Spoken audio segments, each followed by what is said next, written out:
You kind of appeared out of nowhere. I've never seen you before.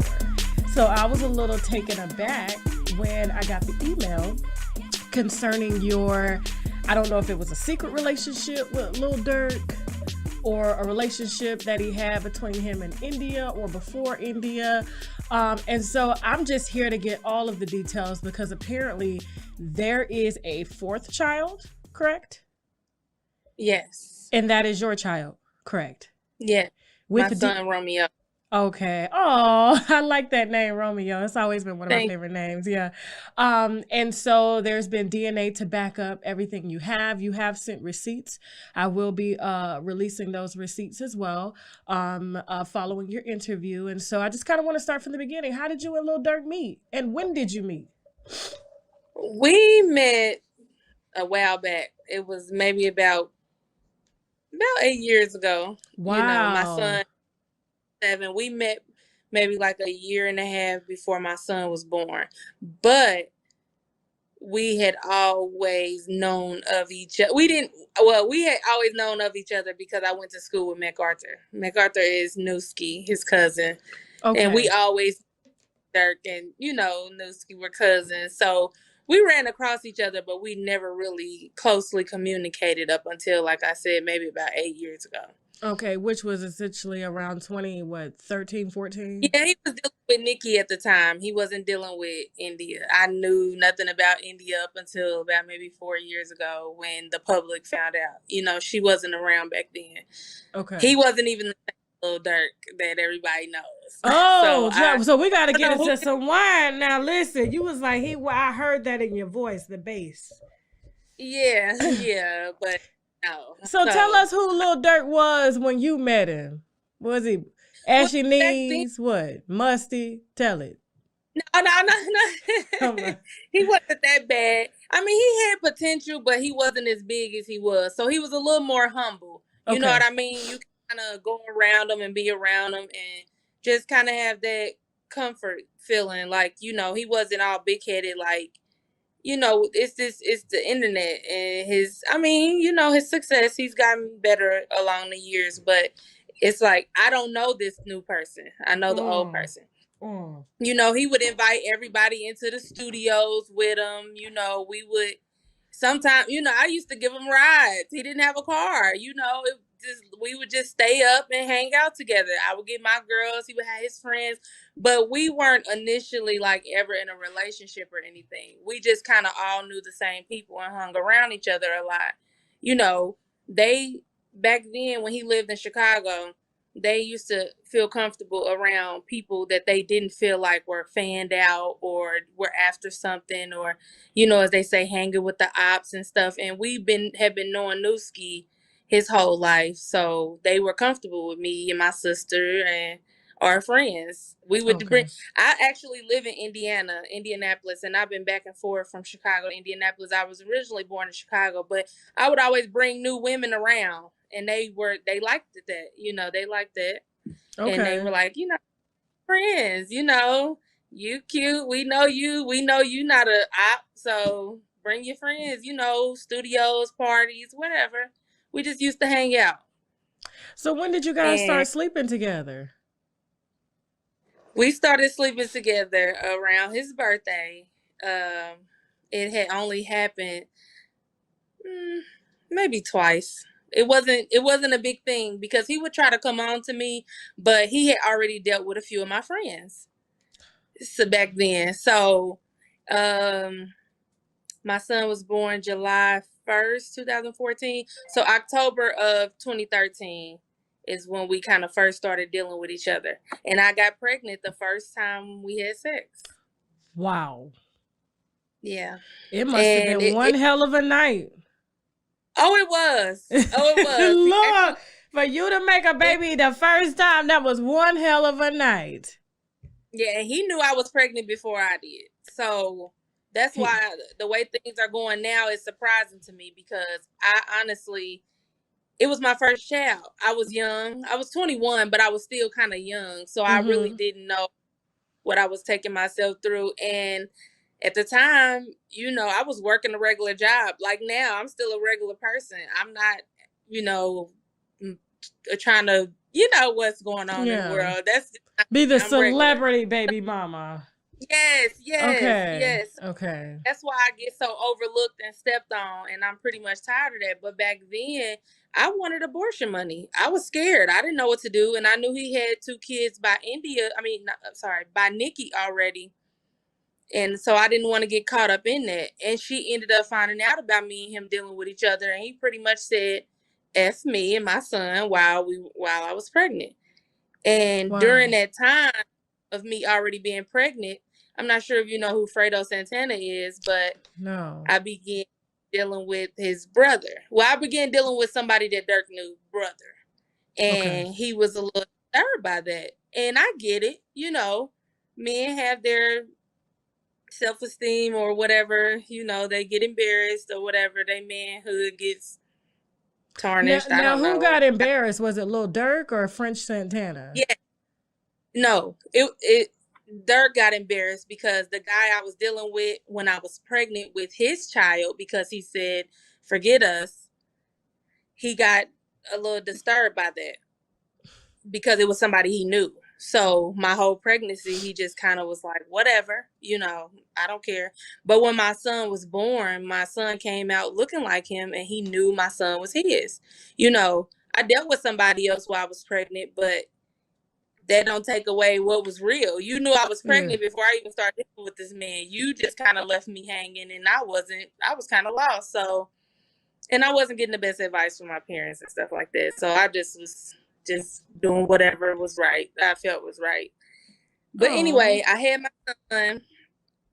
Nikki found out about my son being born, and Nikki started to keep him from his other kids.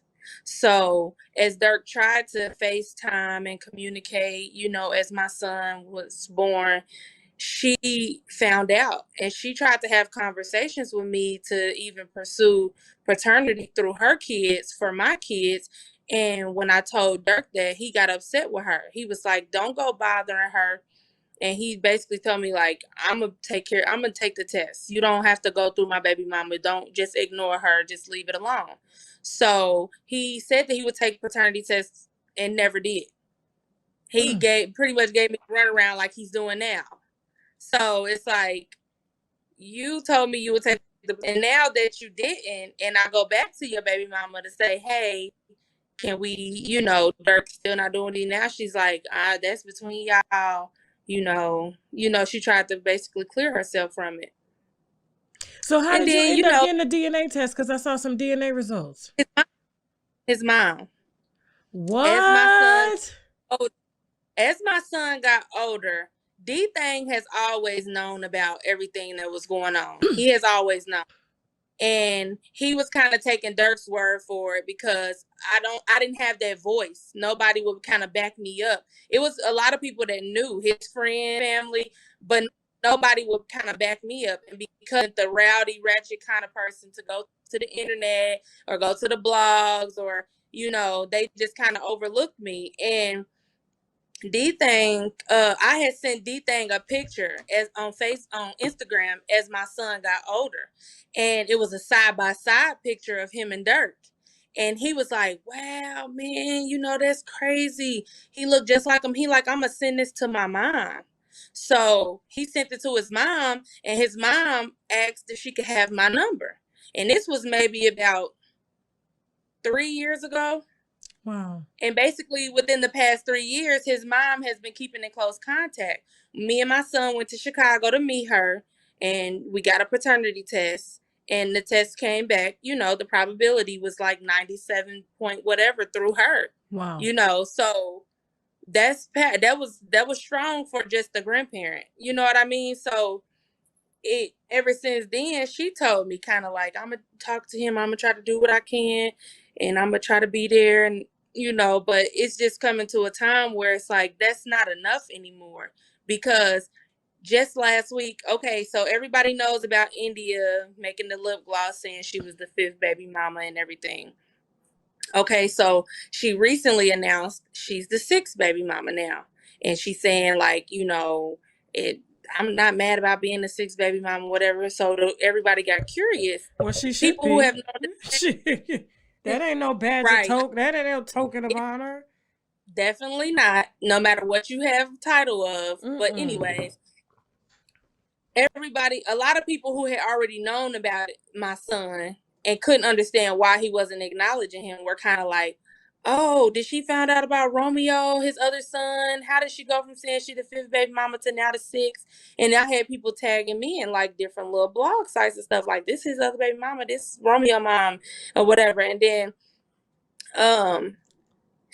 so it kind of got close to my son being revealed to the world. And his mom got upset because India received an email from somebody, and the email was saying like, how do you sleep at night knowing that Durk has a child that he doesn't take care of, and you know nothing about it, and it's a DNA test, and blah blah blah, just stating all facts. His mom called me like, a person with a 773 number email India, and I'm gonna call that number because they don't know what the F they talking about. And I'm like, wait, they didn't say nothing wrong. I'm like, did she didn't know about my son? And his mom was like, I mean, it's not that she don't know, but it don't really have nothing to do with her. That's his woman. Yes, it does. He's not doing right. So if she feel like she's the one we need to talk to, that's who we need to give the information to. You know what I mean? Because he's not doing his part. So his mom was like, I'm going to get to the bottom of it. Not even 20 minutes later, she called me. Oh, he's doing a show. He's out of town. When he gets home Monday, we're going to call. Okay. My son has not seen him up until this point. He except for FaceTime. Like I said, I sent the FaceTime when he was a baby. Damn, Durk. Yes. So my son FaceTimed him. No, he FaceTimed my son on a group FaceTime. They have my son's number. I don't have to be involved. I don't make it my business to care. I have Durk's number. I have his mom. I don't make it my business to interrupt their family because I know we have a family. I have a family of my own. I have, it's not like it's not about him. It's about my child. So they FaceTimed my son last week. His mom FaceTimed my son. She said, she promised me, she said, Durk said he's going to call. We're going to try to work this out, blah, blah, blah. So I'm like, okay. Now, mind you, my son's 7. I've been waiting. He FaceTimed my son. My son cried almost the entire FaceTime. Oh. And, you can hear Durk kind of, what's wrong? What's wrong? Don't cry. He's not real emotional. He's emotionless. He's real emotionless. So he's just kind of like, little bro, you calling your son little bro, but I didn't want to intervene because it's y'all calling his phone, y'all talking to him, y'all his people. I don't want to get in the middle of that, so his mom, he was telling his mom, we got to get him. We got to see him, so they asking me, when does he get out of school? I tell them the dates. And okay, nothing happens. It's just been a lot of false hope. Y'all see how emotional he gets when he talks to y'all. Y'all see that these are real feelings from an innocent child that did not ask to be here. Mm-hmm. Why do y'all feel it's okay or even necessary to go back and forth? Now, I understand if you completely just don't want to be a part of his life, you need to be a man and say that. So my child does not feel like he has that hope for, maybe one day it's going to happen because your mom called all the time. mom is still moving to your beat because I asked for money. If you're not going to be a part of his life, can we have some support? He won't even send my son money. You know, and I see you rather feed the home than give my child a dime. That makes no sense to me. And I've been asked to, you know, just take on the child support. It's not about money though. And the times that I did try to pursue child support, I'm a regular person. Like I said, I work a regular job. That stuff costs when you have to go after those rappers and all of that. You know what I mean? I don't have 10,000 sitting away to just waste to go take you to child support because you don't want to do what you're supposed to do. And then it's like it's forced. You know, if I ever came across a big loan sum of money, of course that's something I, you know, for the sake of my child. But I'm hoping with all the conversations we've been having amongst his mom, his brother, and everybody else, that one day it'll change, and it hasn't. And you know, he gave India when the whole six baby mama thing came out, he took India on a guilt trip. He gave her 100,000. This is like, even since my son was a baby, I've had to watch all of this go on the internet without having any help or support with my son. I'm forced to just see it. My son saw that picture of him and his other kids at Disney World, and my baby cried and asked me why couldn't he go. I can't answer that. You know what I'm saying? And I say stuff to his mama, and she's like, oh, I understand. You know, and I'm tired of you saying you understand, but I'm sure you're bringing it to him, but I'm sure he's sending you right back to tell you, oh, tell her anything, mom. You know what I'm saying? Because he's taking care of you, you know, because she was just like, my son is in Chicago right now visiting my dad. She just went to D-Thang's daughter's birthday party in Chicago. She told me when I get to Chicago with my son, she wanted to see my son. We got down there together. She did not see my son. She lied about visiting him. My issue is I'm tired of being so calm and considerate and not speaking on stuff that's bothering my child to consider all these other adults' feelings and their image and how they want to portray to the internet. Because like I constantly say, how can this man preach about only the family? We have a DNA test. I'm not just pinning the baby on you, you know, and I could have blew this up a long time ago, but it's like now my son is about to be 7, July 1st. I'm fed up. And I have no help or support as far as social media goes. And I'm not looking for no clout. But at the same time, as a father, I feel like you should do more than what you're doing. If that's what you're portraying to the internet, don't leave one out. You know, he don't have no reason. And if you're not going to be active, you need to support. Period. Do you feel like... No. Go ahead, say that again. I'm sorry. I could care less about seeing Durk or talking to Durk. It's about my son. Yeah, I just couldn't imagine like a 7-year-old boy and he's watching his dad on television, on the internet, in parade and everywhere. Like what that does to him mentally and spiritually. And that's when we continuously have these generational just curses of Black boys not having fathers, and then they end up growing up. Not to say that your son is going to be a bad father, but there's always going to be that disconnect or something between him and his children. You know what I'm saying? That's always going to linger. And I feel that Durk is very weak. I feel that he allows women to sway him, and that lets me know that he himself did not have any type of father, a male figure. And if he continues down this road, pretty much his entire life, since he was months old, his dad was in prison, and I even wrote his dad in prison and didn't get a response. You know what I mean? Because I know it's that disconnect that he's having. But at the same time, that guilt should still be there, because imagine how my son is feeling, the same feeling you felt. And I'm sure it wasn't a good feeling. And I've never said, y'all can't get him, y'all can't see him. I never made it. I have threatened child support quite a few times. And they did tell me that one time they had to pay a lot of money because they lawyered up and they were preparing themselves to go to bat with me. But go to bat for what? Y'all have DNA. I'm not asking for anything my son is not entitled to. You helped me conceive him. It's amazing that Black folk, and you see it a lot, will rather pay, in most circumstances, a white lawyer money that they could just give their own child's mother, and just live a peaceful life. Like that to me is mind-boggling. And that just reinforces, like, when they say, it's white man's money at the end of the day. Like, you're making all this money, but yet you still find a reason to give it right back to the white man that gave it to you. So you're still poor. Thank you.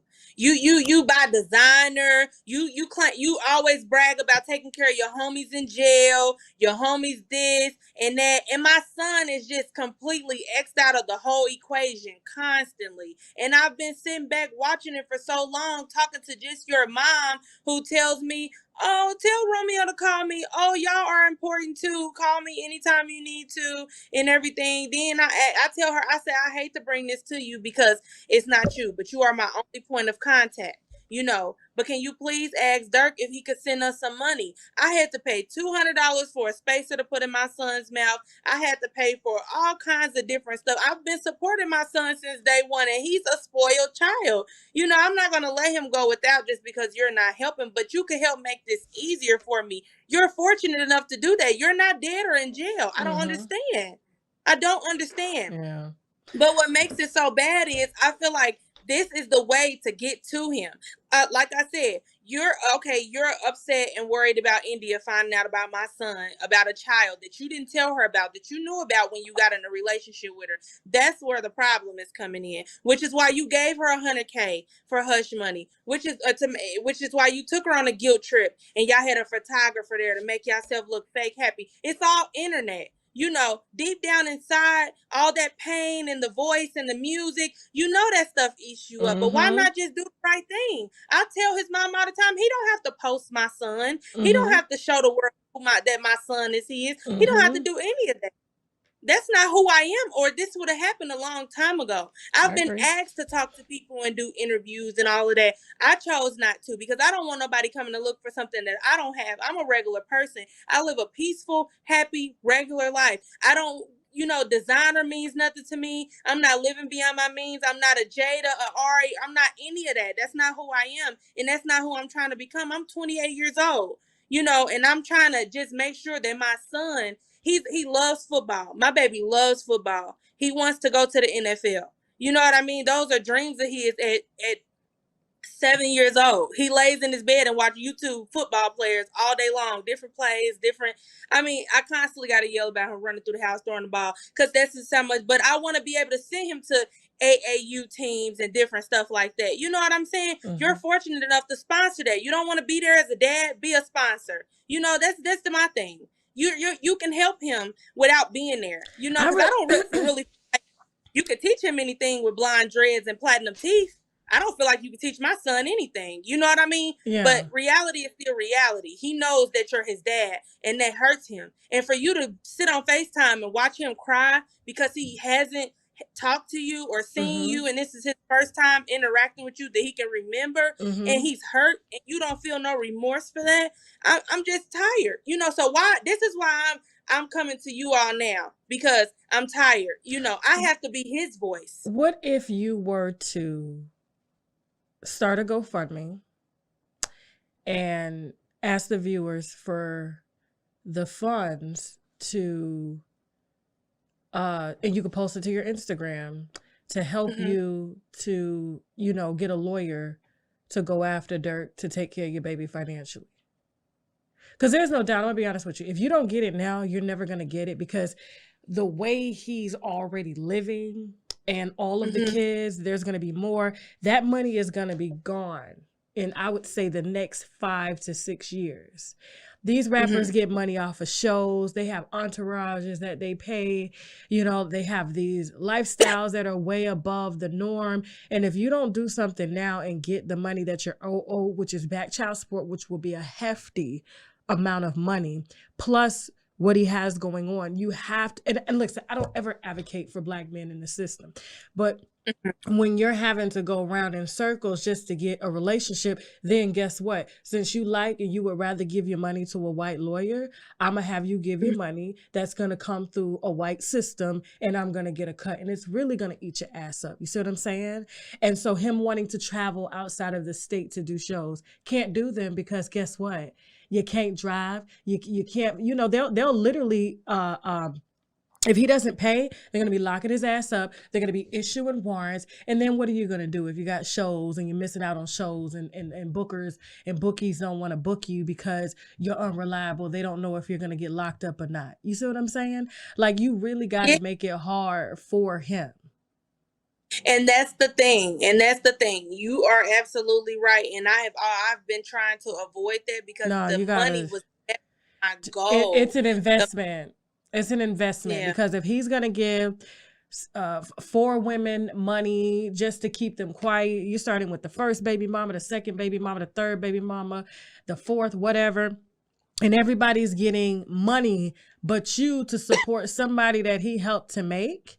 Like, no, like you got to put your foot down. Like, I mean, he obviously doesn't care about you or your son. And so do this in honor of your son. And guess what? You ain't even got to use the money on, on your son right now. You could put that away in a trust. So when he does go to college, you know what I'm saying? He'll have that money before his daddy pisses it away buying hoes. And that's exactly what he's doing.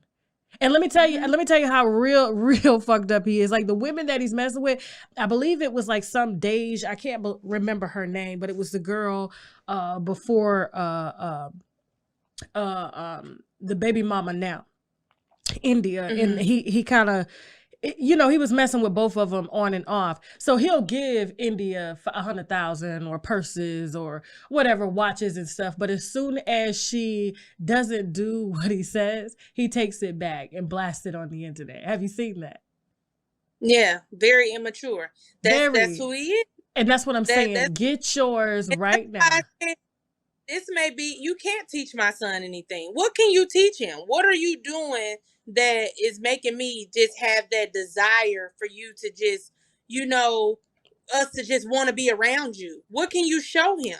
It's not even that. Just support him. You don't have to be in his life. It's no dying urge for us to just, Durk. You were red like 7 years ago when my son was born. You are not who you are now. I was giving you rides to the studio, buying you White Castle because you had to wait for checks and different stuff when you were with other companies and all of that. You didn't even have title to your money. You know what I mean? Now you stacking it up in your face talking about how you take care of all your kids, but you ain't sent my son nothing. He ain't Boosie. Now I gotta give it to Lil Boosie. Lil Boosie have all his children at the house. Oh, no, not Boosie. I was saying. No, I'm saying he ain't Boosie. Like, he on the internet talking about, he taking care of his children. No, you're not Boosie. Lil Boosie take care of his kids. I definitely give salute Boosie because he definitely take care of his Even though he may not like the baby mamas, he still had them kids over to the house. And that's another thing. You around all these rappers that got just as many kids as you. They taking care of their kids though. Yeah. Where's the disconnect? I believe he's been so he's been so trained, and so that's another thing that we have going on within the Black community, and wholeheartedly a lot of the times it's not our fault. Is when our Black moms and us Black women become single moms, a lot of times the moms train their sons to become their men. Not a man, but to become their man, to protect them, to take care of them. And that's how you're going to do every woman. And that's what you're going to do regardless. And so if you don't, all hell is going to break loose. And I believe Durk's mom has trained Durk to be, because it's hard to train a man to be a man in Chicago, okay? And let alone, That's why keeping them out the street and stuff like that. And so what happens is they end up turning their sons into the man that they never had. Like what I'm saying? And so they end up learning early that this is what you got to do. Of course you got to take care of your women, but when your mom is not instilling too, that there's another part of that. And she should have put responsibility on him that your dad is not here. So it's imperative that you don't do the same thing, but instead she trained him to be a money vessel for her. So exactly. You see what I'm saying? And all of this is coming full circle. But if I was you, you know, on your Instagram page, get your money, use your tax returns, get that money, invest. You may be in court for 6 months. Okay, that's fine. But at the end of the 6 months, you're going to get all of that back, your lawyer fees, inconveniences, loss of time from work, having to do this, and 7 years back pay. That's a lot of fucking money. Yeah. According to his salary now, not according to his salary back then. So you could play dirty, but guess what? I guarantee you, when push come to shove, he'll pay you. He'll pay you to be quiet, because it's going to cost him more to go through them white lawyers versus just dealing with you just like that. And that's what I always tell his mom. I was talking to his mom. You know, I'm not here to make anybody look bad. I'm here to just bring out the truth, because I'm tired of being quiet. You know what I mean? I try to be nice about it, but the nicer I be, y'all just step on me. Y'all taking my kindness for weakness. You know, I know they're going to be upset about me doing this interview, but at the same time, I'm hurting my son the more quiet I be. I'm his voice. He can't say how he's feeling. And y'all don't get the phone calls from the school and the breakdowns. And, you know, he's not bringing those pictures and YouTube videos to y'all when he's upset or sad or enraged, because he knows the truth. My point is, if y'all weren't going to go all the way through with it, y'all should not have even approached him. Y'all should have just left us alone. Right. Why keep giving all these false promises? Because I feel like his mother, as a grandmother, she feels bad, because she knows my son is an innocent child. And like I tell her, mother to mother, if this was your son, you would not like how this feels. But at the same time, she has no control over Durk, so he's not going to listen to her. So he tells her, you take care of it. You talk to her. You know, with this interview, he's probably going to go to her like, see, it's your fault she did it, because you was the one been talking to her. You know what I mean? He's going to blame her. And it's like, I don't get that. I don't get that. But this is how the situation is always treated. I said something about going to court for child support before. His mom, sorry. It's okay. His mom stopped talking to me for a couple weeks. You know what I mean? She stopped talking to me, and even told me, like, stop texting my phone, stop calling my phone. You know what I mean? Because of what he said, because of his reaction. You know, he kind of threw it in her face, like, see, you know, but there was a turnaround, because like I told her, yes, that's what I would like to do if he's not going to be active. But at the same time, it's not about money with me. You know, I'd rather y'all just be in his life, because he know who y'all are. But y'all prefer to take it another route, so we could take it another route. Well, you know, make it about money, honey. And that, let me tell you, you got to hit him where it hurts, okay? And so I appreciate you coming through to share your truth. We'll definitely be putting your social media below, so people can reach out and definitely offer support and stuff like that, especially other moms who have been through it and stuff. And I guarantee you, once the public starts to rally up, you'll see a change. Okay, you'll see. I really appreciate you giving me an opportunity to say my truth on behalf of my son, because I'm doing it for him. You know, he's never been without, you know what I mean? But life would be much easier if he had the support of his dad that's fortunate enough to help. You know what I mean? Yeah.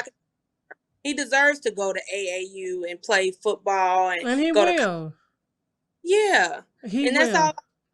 That's all I want for him, because he's deserving of that. You owe him that. You're his dad. You owe him that. Yeah. Okay. So well, thank you so much. And please tell everybody where they can find you on Instagram or Facebook. Instagram is Queen Travana, QueenTravonna. Okay. I don't have a Facebook. It's okay. And so, I'm just so humbled that you were vulnerable enough to come up and share your frustrations, and you were very honest, because a lot of women won't say, oh, I was, you know, yes, I dealt with him and I knew he had a girl, and, you know, y'all was all young at the time. And then, you know, of course I was with somebody when I got pregnant, but I always knew who the father was, you know what I'm saying? And so the transparency is what's needed, because a lot of these conversations are hard to make, and he knows. And so let's hope that he does well. I say that wholeheartedly, because Durk, you may still be disgusted with me. You may even hate me because your pride as a man. I dealt with somebody else while I was pregnant with your child. I get it, but it's not about me. Ignore those feelings about me, because it's not about me. It's about the child. I'm not ashamed of anything I've been through, because I mean, you have to go through to grow. Mm-hmm. You know, I'm who I am today. I'm not that same person I used to be. So get over that. Grow up and, you know, take care of your child. That's all I want. I don't want him. He looks like a stud now. You know, he's not the handsome, clean cut, faded man that he was back when we did have sex. So this whole new tight pants and that's not even what I'm into. You know, I don't even want my son looking into that. You know what I mean? You know, word on the street is like, you know, I got some information that he was and still is secretly holding a relationship with transgender Sydney Starr. Yeah. I won't touch that one because I don't know anything about it. But I mean, you know, when you see them evolve, like that over the years, there's a reason. You understand? They attracted what they really like. But my source that came to me, and I'm telling you, Sydney will shut it down. You know what I'm saying? Or who knows? I don't know, because Chingy was her come up. But yeah, the source that brought it to me is 1,000% and said this is a secret relationship, and Sydney is the one supposedly doing the talking. Oh, okay. Yeah. Well, I do appreciate you giving Thank you. My truth. It means a lot to me. Like, you know, whichever way it goes from this point, I feel like as a mother, I just wanted to do all I could. I've reached out to all the family. I tried to keep it within, you know, off of social media, but this is what everybody live for. This is where he comes to make himself seem like this superhero to the world, and they don't even know the secrets that he have hidden. You know what I mean? Mm-hmm. Why would you hide a child that you know is rightfully and honestly yours? It doesn't make sense. And it's not that I want my son to have this social media life, but if this is who you are, you just really exposed him as a bitch and as a simp. You know what I'm saying? And whatever a woman says do, he's gonna do, because he's a bitch and his mama raised him that way, because he had no male figure. And that right there, that tells it all. So, you know, I appreciate you being honest, but go after the pockets before they empty. Please. I will. Okay. I will. It's rightfully my son's. Thank you. Thank you. Let's put the wine down for a second, because at times like this, we need to take a shot of the olive leaf extract, because the olive leaf boosts our immune system and has been known to reverse high blood pressure, lupus, diabetes, and certain cancers. Check them out at myoliveleaf.biz to learn more and to order, or simply click the link below in the description box. Now back to the wine. AdamandEve.com. I'm talking toys, bondage, lingerie, and so much more. Plus, they have 24/7 customer service, so you can order at 3 a.m. if you ain't coming, if you get me, okay? And if something isn't working out, you can send it back within 90 days, no hassle. And if that's not enough, you can also take pleasure in knowing that 20% of their profits goes to help fight the spread of HIV around the world. So go on ahead and log on to AdamandEve.com. Use the code TASHAK for 50% off one item plus free shipping in the U.S. and Canada. Some exclusions apply now, but hurry up and visit AdamandEve.com so they can make you come.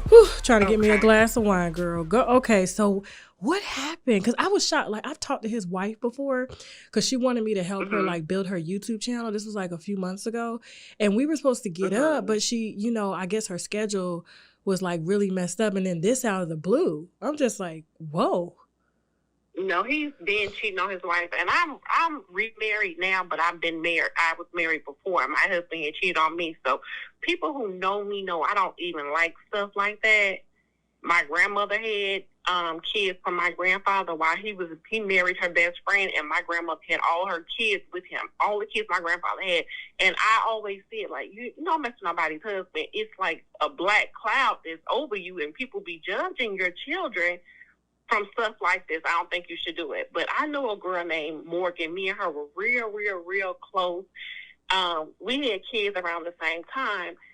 Morgan I had moved to Florida. Then when I had moved back to Memphis, my friend Morgan was friends with this girl named Monica. And so one day, like when I had first moved back, I was like staying with my friend Morgan. And they was out all night. And turns out they went from Memphis to Nashville. And when they was in Nashville, they was with him. They were with they were with the comedian Gary Owen. Like he paid for them to come out there or something. Yes. Oh yes. shit. They would be going like the girl Monica. I don't make fun of nobody like if they're a sex worker or a stripper or something like that, because I felt like my friend Morgan they both of them are real pretty girls. Real pretty. They recently had a falling out. I was never friends with Monica, but I have done her makeup. So that night that they had went out, I watched Morgan's child because I was like living with her at this time. I watched her child. They didn't come back to like the next night, the following night. They was with him. And they was like... You think they had a threesome? I think that my friend Morgan was like stripping too, but I'm a lot older than them. Like I'm almost 40. Monica and Morgan are in their late 20s. Okay. I'll be 40 this year. So, and then plus, like, you know, I'm married. My ex-husband had to pay me alimony. They got like baby daddies. You know what I'm saying? Like right. you know, but the girl Monica is she real nasty, not because I'm trying to make fun of her, like, for being a sex worker or a stripper or anything like that, but her and Morgan end up falling out because Monica was hooked Morgan up with her brother who plays basketball. He, like, used to play basketball, like, overseas, and at the time, Monica even slept with her brother. She didn't know that was her brother. Oh, wow. You know how, like, your dad... Like, her brother is older than her, and then when her dad got with her mama, he married her, and he never did anything for this child, for the brother. And she ended up having sex with her own brother. And she had sex with her own brother, and then when she found out it was her brother, she wasn't, like, upset or anything. She then hooked Morgan up with her brother that she had already slept with. And nobody didn't know. And the brother is like, he appears to be very manly. He's a nice looking guy, but he's like bisexual. So him and Morgan stopped talking, but he would call her up like drunk and high and stuff and told her that he slept with his sister. So that's how they kind of stopped being friends. Jesus. Morgan and Monica. But they was with the Gary guy in Nashville. When was this? I got a picture of her. I can look at these pictures and tell you around the time that this was, because this is like one of these pictures. This is a picture of the Monica girl. Her name is Monica Bridges. I went on Morgan page because we started kind of being friends too. Mm-hmm. Cause she works at like a hospital, and she was like, "Oh, well, like the place that she worked for, they were helping people like buy food and stuff like that during COVID."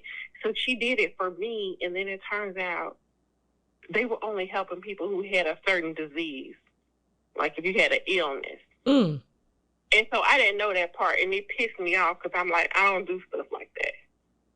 What type of disease? It was like a illness I had never even heard of. They were giving out like $1,000 check but she was saying that they were doing it for like mothers who, who had kids or whatever. Okay, so they pretty much worked for like a research company, like, or a pharmaceutical company that was probably trying to test some drugs on some people. Yeah. Well, no, it was just like they were just giving it out because in Memphis they'll be like giving out money if you like if you're in need or something like that. Normally you will be on the news and they'll give you like $500 or something, or $1,000 if you have like cancer or if you have like a kidney disease. But this disease they was giving this money out for, I had never even heard of it before.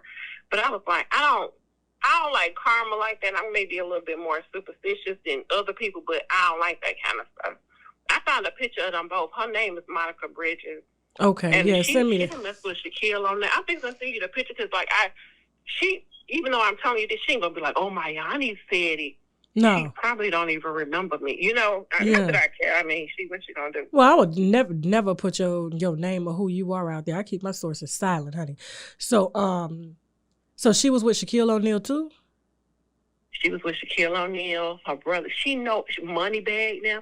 I did her makeup one time. I didn't do her makeup in this picture, but this is a picture of her. Morgan is in the back of this picture. Okay. And she's in the front.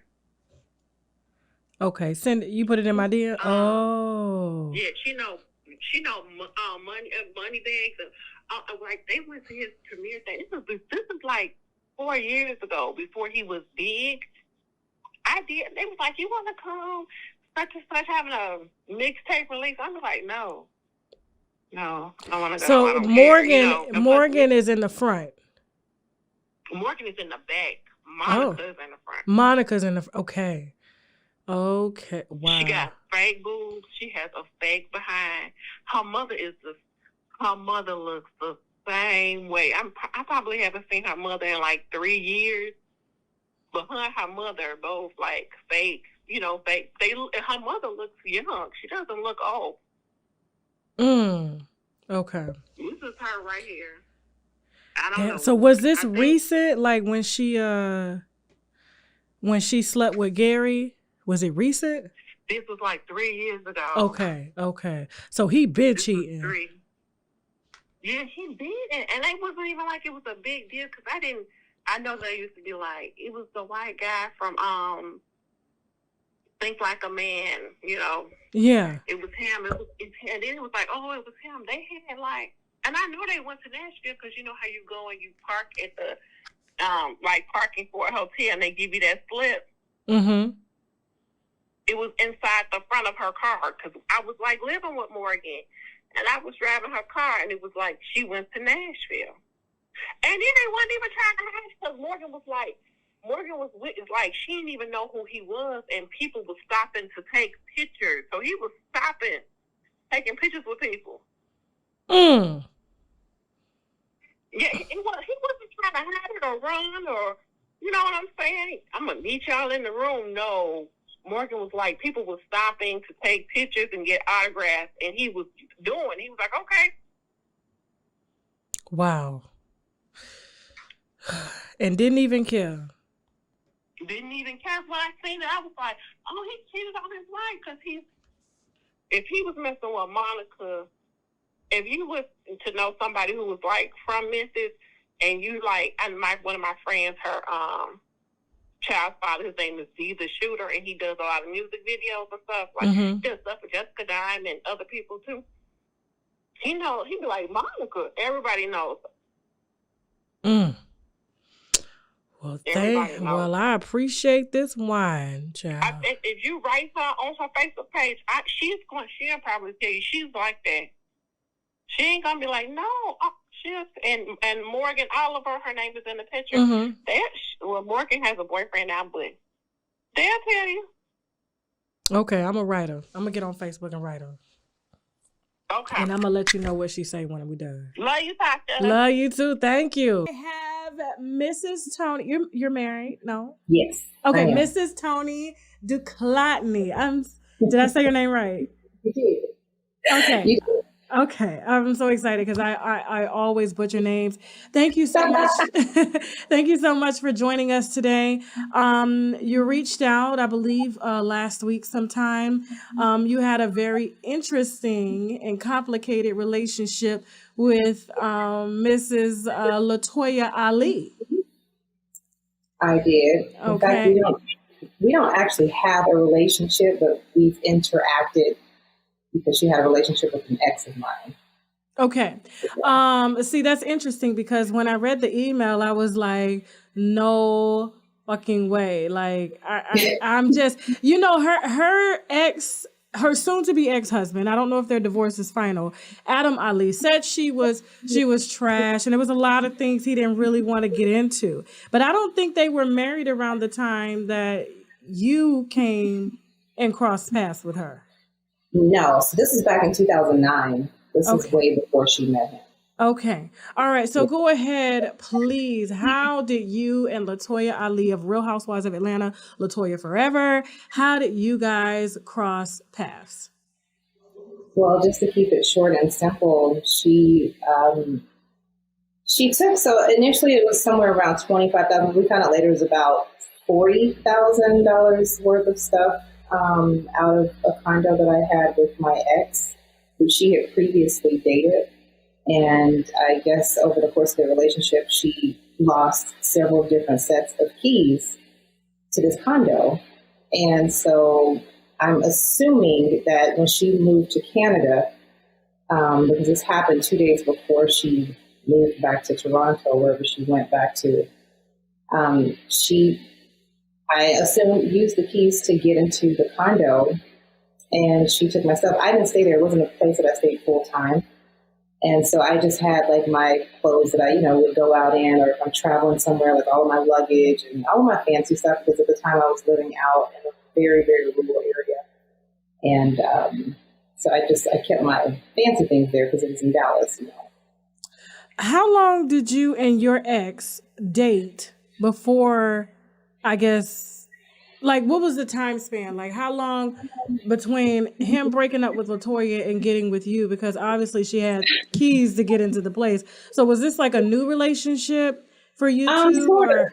Well, so the thing with him, we were friends for a long time, for about 8 years before we ever dated. And so I knew pretty much all of his exes, except really for her, because I think when he started dating her, I had moved to Colorado. And by the time I moved back, we linked up and had lunch because we would hang out all the time. And we just decided, you know what, like, we've been right under each other's noses all this time. Let's like give it a shot. And so we started dating. And I think she was the previous girlfriend. She was the last ex that he had when I started dating him. So I knew a little bit about her just through like conversations from like, that he would have like with our group. But I didn't know that much about her. I just knew it would piss him off every time she lost a set of keys. I did remember that. So.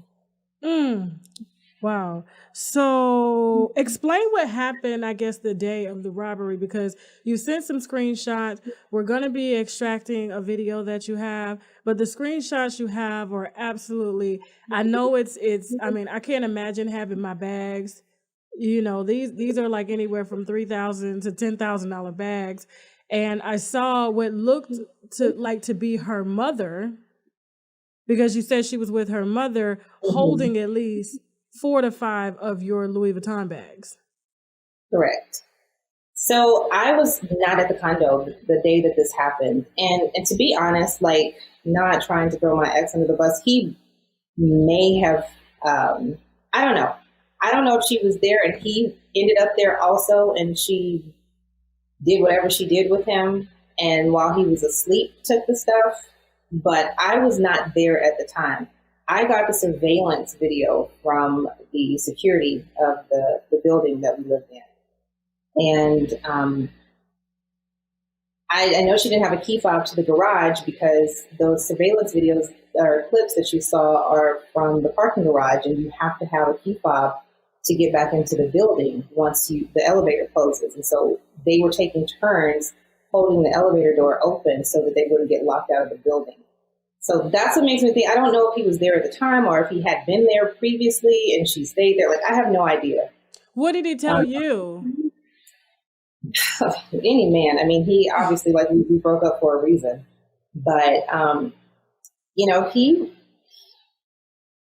it's kind of hard to put for someone to understand. He cared about a lot of people, and he was always giving to people, like giving money or whatever it is to whoever. He liked helping people. So I could easily see, somebody saying, playing a little lamb role and him giving in, whatever. Still wrong on his part because we were engaged at that point. But so I really don't know. So I'm not going to speak to this because I don't have the facts. All I know is that she was on surveillance taking my stuff out of our condo. And what did you do? Like, as soon as you saw the video, I would have been like, I'm going to whoop that bitch ass and then I'm going to call the police. How did it go? What was your initial reaction? Initially, I had already started filing the police report because I thought it was an actual break-in. And because no locks were damaged, I'm like, dang, did somebody leave the door unlocked? Was somebody watching me? Was it an inside job with, building security? I was thinking of everything. And then I finally got them to give me the video, and that's when I saw it was her. And so that's when my investigation started. But, at that point, I think she had already left and went to Canada because I started tracking her via the little social media that was around then, mostly like YouTube and Facebook and stuff like that. And so she had gone to Canada. So it's like, I don't know if she planned to do this and then take off and leave because there would be no recourse. You know, like the detective even told me that the odds of them extraditing her back to the U.S. over something like this was slim to none, because at that point when I was dealing with them, we had, I think the count was around $20-something thousand. But eventually it had gotten up well past 40,000. And so, yeah, my only recourse, my revenge was to make that YouTube video. And I was young. Like, I saw the video. I want to add it in with your permission because you did say that Latoya had it taken down off of the internet. She did several times. And so it was put up on a different Facebook account that I guess she wasn't aware of. And that is the only trace that I have right now, other than the one I think that's on the hard drive. Okay. So, and we're going to try our best to extract. We are going to insert the pictures into this video here. Did you ever get a chance to ever confront Latoya about the bags, or you guys never had words? So that's the thing. We had words through social media.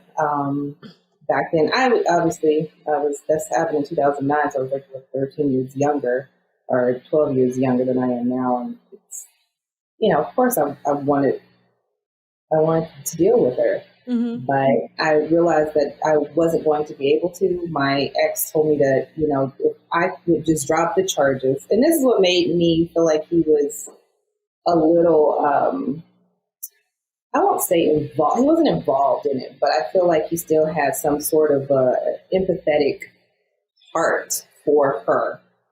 Maybe because of the drama or traumatic childhood she's had. I don't know. Because he asked me to drop the charges, and I think she probably called him and begged him to have me to drop the charges, because those are felonies you're dealing with, you know, that amount of property. Yeah. And so he said that he would replace everything of what he could, and he would just give me cash for the rest of the stuff that I couldn't replace. Because a lot of that stuff were collector's pieces from, like, you know, Gucci and Louis Vuitton stuff that you can't get anymore.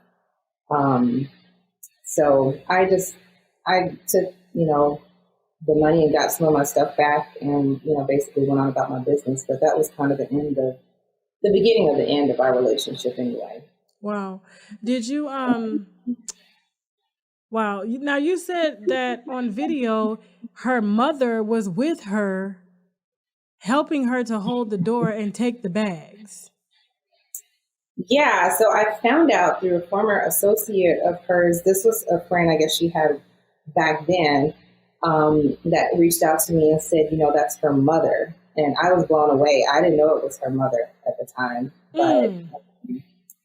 Yeah, now, I'll probably give her mom the benefit of the doubt. Maybe Toya told her it was her stuff, and the whole I've got to get my stuff out the apartment. Maybe, you know. So I couldn't fathom. I'm a mom, and I look at my mother. I can't imagine a mother willingly being involved in something like that. You know? You'd be surprised now. I mean, look at Young Miami's mama. You got a good point. You know, on the freeway with her boyfriend, they supposedly stealing bags and stuff. You just never know. Who's the ex? Yeah, I'm not going to release that name. Okay. And what do you think the motive was? Do you think the motive was to get back at him, or do you think the motive was to get back at you? Maybe to get you to leave? Yeah, I really don't know. I think there's some underlying, I don't want to say mental health issues. I think we all have some form of mental health issues one way or another. And I don't know if she's had, like I said, trauma in her childhood that makes her, you know, have built the foundation of her character the way it is now. I really do not know, because he didn't do anything to her. Like, he honestly dealt from the heart. He was a little too caring and empathetic towards people, but he really was a good person. Like, that's why I won't say his name, because I'm not trying to, outside of this whole ordeal, it wasn't anything that he really did to me. Now, if you don't mind, because I know the viewers are probably going to ask, what's your, I guess, why come forward now? Did you want people to know about her character or who she really was? I mean, because that is pretty fucked up to do. And I mean, her ex, her soon-to-be ex, says that there is some mental health issues there, and he was tired of putting out the fires and helping her through shit that she started, and he's had to put out flames. So what's your motive of coming forward now? I don't know that I actually have a real motive. I think, back in the past, maybe, I don't know, 4 or 5 years ago, or maybe a little bit longer than that, I thought about reaching out to her and telling her that I forgave her, like, just to put it, I've grown so much, and I was hopeful that she had grown along the way too, because, she made some very disparaging comments about me and my kids, and like me being a mother at 25, and this weight that I gained and all this stuff. And it was like really weird because I was really skinny. If she thought I was fat then, I must be obese now. So, when did she say this? This was during the time after all of this had happened, when she kept having, YouTube to take down the videos. She was pissed about it because I aired all her dirty laundry. But that was my only recourse. She never apologized. And so that's when I forget, somebody brought her up. This, like I said, about 4 or 5 years ago. And I was like, you know what?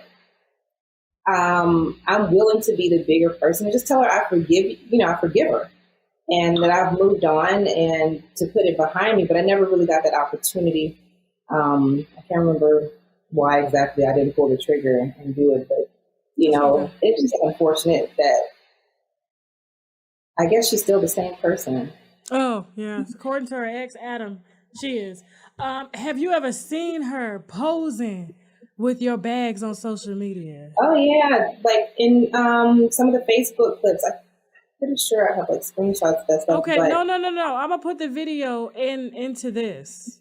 Oh, okay. So they can watch it. So, and I'll take some of those clips out too. But I just wanted to know: have you seen her recently with your piece? Oh, not recently. Okay, but I don't know. Like, I can't track all the stuff. Like I said, this is a while back, and I don't remember all the stuff that she took. It was a lot. She damn near emptied out my closet. Damn.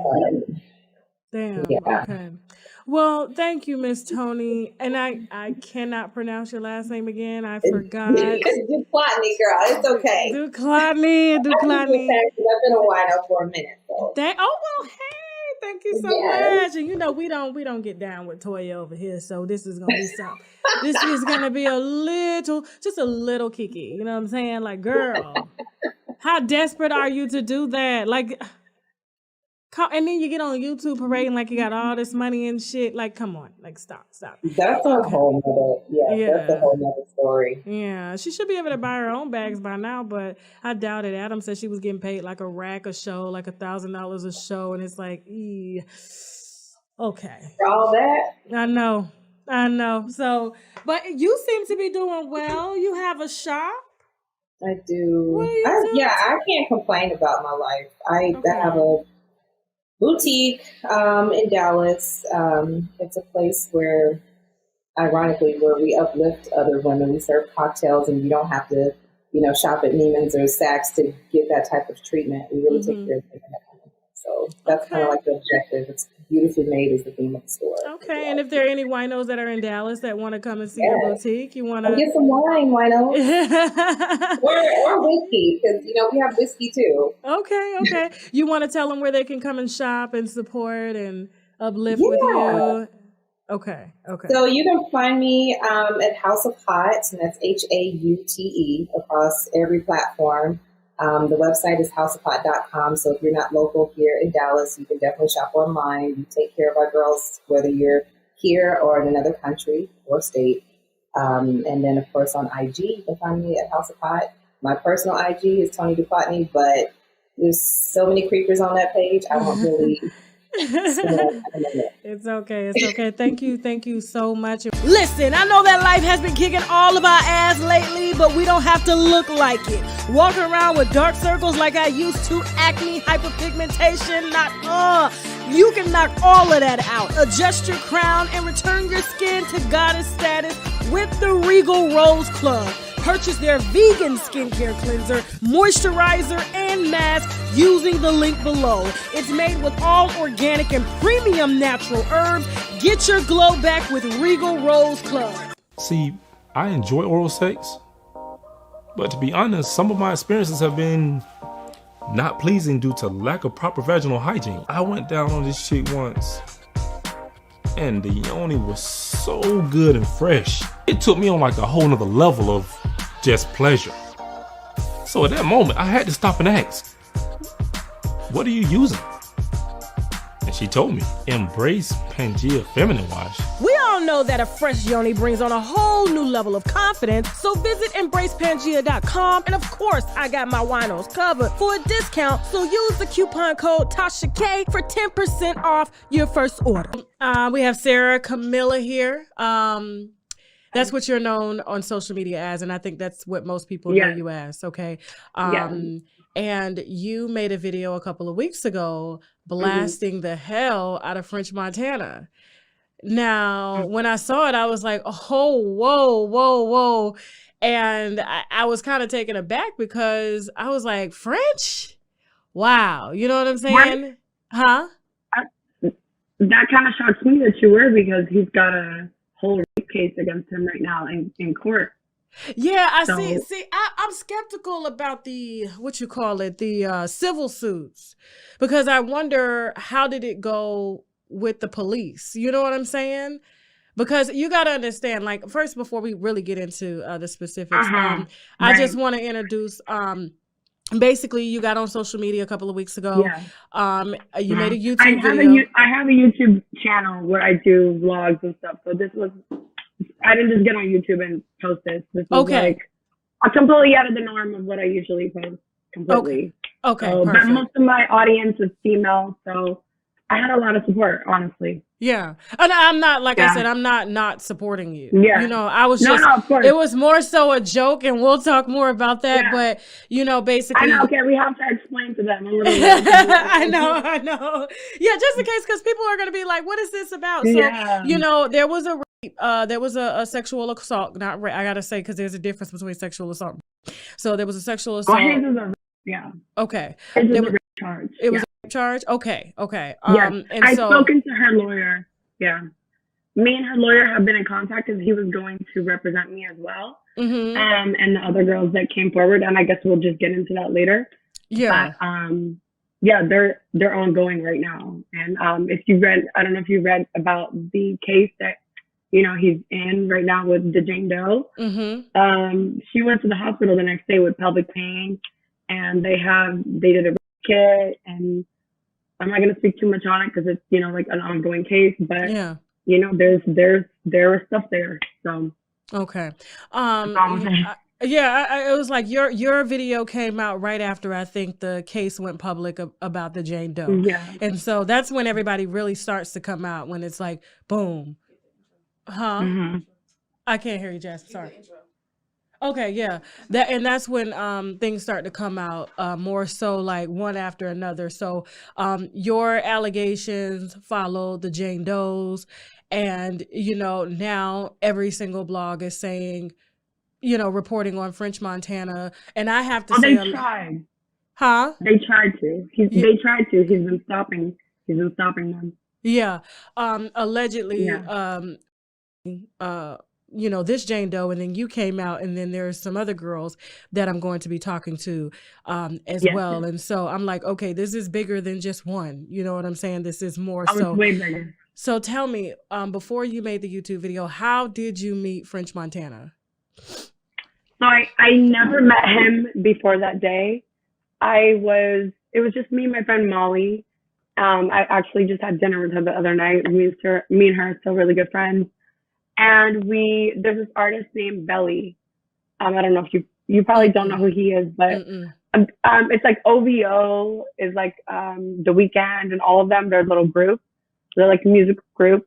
So I met Belly. He was super cool. Like, you know, I was calling Ahmed. Like, we were both Arab. Like, we were vibing, whatever. He's like, come to dinner, and you know, you can bring whoever you want. So I brought my friend Molly. We were at the W Hotel, and they had one of the bungalows in the back.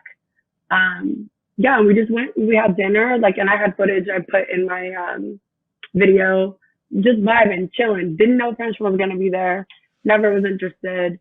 You know, as a Moroccan myself, I have, you know, my Moroccan dad told me to never date an Arab man ever. It's just like a thing that, you know, it is, you know how it is. It's like, I don't know, if you have an Arab family, you know, you kind of know the culture. It's like, you know, he knows how men are. Okay. So, or especially Arab men. So anyways, but that was irrelevant because, you know, I was just there hanging out with Belly. Me and Molly were, you know, I was drinking a Red Bull the whole time. I wasn't even drunk. I was 19 or 20 at the time. We were just having dinner, like just relaxing. French was there out of nowhere. Didn't even know he was going to be there. Everything was casual, normal. And do you want me to get into the story of what happened? Okay. Do you want me to get into the story? Yes. Oh, absolutely. Yeah, I'm listening to you. Okay, Yeah. So, you know, Belly, like I said, he's super cool.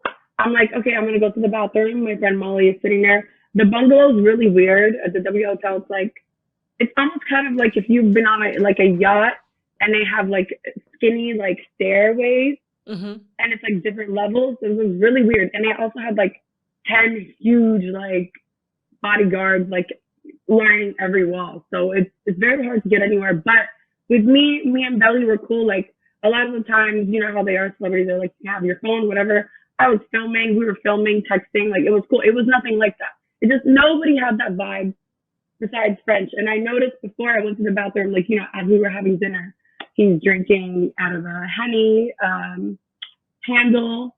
He's messed up out of his mind, which, like I said, didn't pay him any mind because I wasn't there to see him. I wasn't there, you know, like I didn't know him and he wasn't really friendly because he was messed up out of his mind. I don't know if I can cuss on the show. Okay. Messed up? No, it's good. Yeah. You can cuss. Yeah. Fucked up out of his mind. Fucked up out of his mind. Like, to the point where his assistant was bringing him like little pink pills like every 30 minutes. Like, what type of pink pills? I don't know. He actually tried to like give us some. I wasn't even drinking. Like, I had just moved to Miami, so I was like, you know, like, and I had a boyfriend that he went to University of Miami down here. And so we went to high school together, prom together, whatever. Like, I wasn't with any of that. But, you know, he was doing him. He was the only one getting fucked up. Belly was like, whatever, ignoring it. And we were all just, it was like maybe like 6 people and then his 10 security that were like just like down the whole bungalow. So whatever, I go to the bathroom. It's like 2 floors down. And like I said, it's a really weird setup because it's super skinny. Anybody who's been, like I said, to the W Hotel, the bungalows are really weird, like shaped, but they have nice like rooftops, and that's where we were having the dinner. Okay. So yeah, I go to the bathroom. I don't remember if I left the bathroom or not, and that's actually been like messing with me because I'm like, I always like the bathroom when I go to the bathroom. It's like just like second nature. It's like muscle memory at this point. Like, so I don't know how he got in there. I didn't even see him come behind me. So I go to the bathroom. I use the bathroom. I'm washing my hands. He walks into the bathroom, and I'm just like in shock at that moment. I'm like, and he's like, I'm the king of Morocco. Like, he obviously just like messed up out of his mind. And he pulls his whole dick out. Literally, he pulls his whole dick out. And I'm like, what are you doing? And then he pulls I had a pencil skirt on. He pulls my pencil skirt off, like up to like my waist, like basically with everything just out. And he pulled me towards him. And I'm like, get off me. He's like, I'm the king of Morocco. That's all he could say. And I pushed him off me and I started yelling. I was like going off. I was calling it for my friend Molly. Molly came down. Belly came down. His like security guards are all his like enablers. I mean, obviously they've enabled him to rape all these other women. So, but, you know, they wouldn't let us leave. And Belly is the only like cool one. And like I said, that's the only person that I knew there that I went to see and hang out with. And he walked us outside and he was like, I'm sorry. Like, you know, that's my brother. That's my friend. He's messed up and, you know, he didn't mean it. And I was like, well, he needs to apologize at least. And I'm 19. At that point, I'm like, yes, what he did was wrong, but I was able to push him off me, even though I was angry because like no one has ever touched me like that. And to this day, I'm 24 now. No one has ever touched me like that. even working at a strip club, which is something that people try to use against me, whatever. But no one has ever touched me like that, ever. So, you know, Belly's like, you know, saying he's messed up, whatever. And he pulls him outside and he tells him, like, oh, apologize. He's like, oh, they're out of their mind, blah, blah, blah. Like, and we're sober. Like, you know, Molly drove that night. She had a t-shirt dress on. Like, we were super casual. Like, after, like, we stayed for, like, maybe 20 more minutes. And I was like, yeah, I'm done. I'm cool. And I left. And then the story continues when I see him a year later. You know, Miami's small. Living here, you see a lot of the same people at the same parties. And I saw him and I confronted him about it. And he apologized to me. So it's like him even trying to, it's not that he's denying anything. He's trying to protect himself because he's in deep water with the one that he's in now. But yeah, he apologized to me. And I was just like, whatever. And at that point, I was like 21 probably. And I just forgot all about it. Then when I saw the Jane Doe story and I saw that it was in the same year after he apologized to me, like, you know, you apologized to me. And I tell you, like, when I saw him at this party, I said, you cornered me in the bathroom. You pulled my skirt up. You pulled your dick out. You were attempting to me.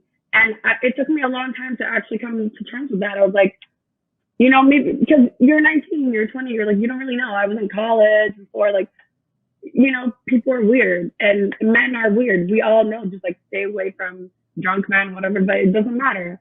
If I was drunk that night, if I was drugged like these other girls, because I wasn't his guest, so, you know, he wasn't able to manipulate my drinks or anything like that. But I just kept thinking, like, if I was drunk, he would have been able to have his way with me in that bathroom. And I don't know, that really, like, rubbed me the wrong way. But I just didn't even know that you could report such a thing because I didn't get. But then when I saw, like I said, I saw the Jane Doe story, my friend Molly actually sent it to me. And we looked over it together and we were just, like, in shock. And I was like, you know what? I have this platform now. I just started YouTube a year ago. I have, like, 72,000 subscribers. And I'm proud of my YouTube channel, you know, like, I work hard on it. And I don't want this dirty, like, stupid shit on my channel. But I'm very honest. Like, the thing that I preach about most is, like, okay, you can be a stripper. I'm a stripper. I went to college. I came from a good family. I took care of myself since I was 18. I'm trying to just help women, and most of the people that watch me are women, and, you know, it's a good community that we have. So I just felt like it was my duty to back this Jane Doe up. You know, I felt like I had to, and I swear it was, I don't know where it came from, but it was the best thing that I've ever done, because the amount of women that have come out just in this short time, and you know, he's been flagged. My video has been flagged. It's at 55,000 views, which, like, regular videos of mine do better than that, which doesn't make sense, you know? So it's like, and I have blogs, like, messaging me, like, are you sure? Because he's saying he's going to sue us for defamation. Like, he's not going to send you an Instagram DM telling you he's going to sue you for defamation. He's going to send you a cease and desist. Like, he's not, you know what I mean? I'm like, and in my video, even I said, I'm telling the truth. So if he thinks he can sue me all he wants, he's going to lose. It's the truth. Not only that, he admitted to it. He apologized. All our friends were there. It's whatever. But it's not even about me. Now it's about all the other girls that came forward with way worse stories than me. And I just can't imagine the amount of women that are, the more women that are going to come out, because this is all in the same year. He was going on a rampage, you know? The Jane Doe was in that year. I was in that year. The two girls that I connected you with, that you're going to talk to in that year. The other two, I spoke to Chelsea. I let her know that one has a restraining order against him. So she has to, the only thing she can do is give a statement, because she's not able to talk about, you know, whatever. But another one, that's a pretty popular Instagram model. I just spoke to her today. She said that she will give a statement. She's from Turkey. And she had her situation with him at Coachella in LA when she was here. So Yeah. So we have Coral Carson here. How are you? I'm good. How are you? I'm doing fantastic. You mind giving an audience just a little bit of background on who you are before we jump right into specifics? Yeah, for sure. So I'm Coral. I am doing this interview because I also was sexually assaulted by French Montana on March 16th, 2018 in Hidden Hills, California. I'm here to support the other survivors and come forward with my story because it's the right thing to do. Okay. All right. Well, thank you for being here. All right. Oh, okay. So how did you and French Montana meet? So it was really random, to be honest with you. I was out at a club in LA in West Hollywood with my friend that night. We all went to an after party in the hills, and then he joined the after party about 2 hours into it. Everybody was mingling and talking, and him and I got to a conversation. Oh, wow. Okay. So when you got into a conversation, did you guys like instantly like go home after, or was it just like a first time exchange and I'll see you next time? So it wasn't even really like I didn't go home with him at all. I actually didn't leave the premise of this property when the assault happened.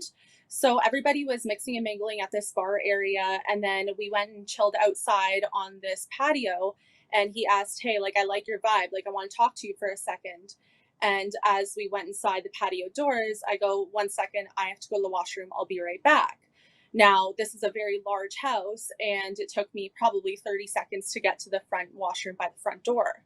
And that's when it happened. He followed me into the washroom. The first time you met him, just like that? Yeah.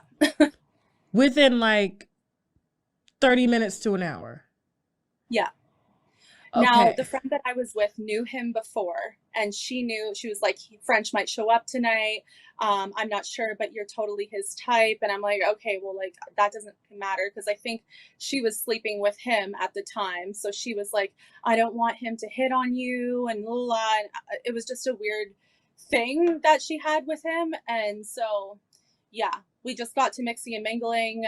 There was other people from Toronto there as well. So that's where like the comfort level was lied with me.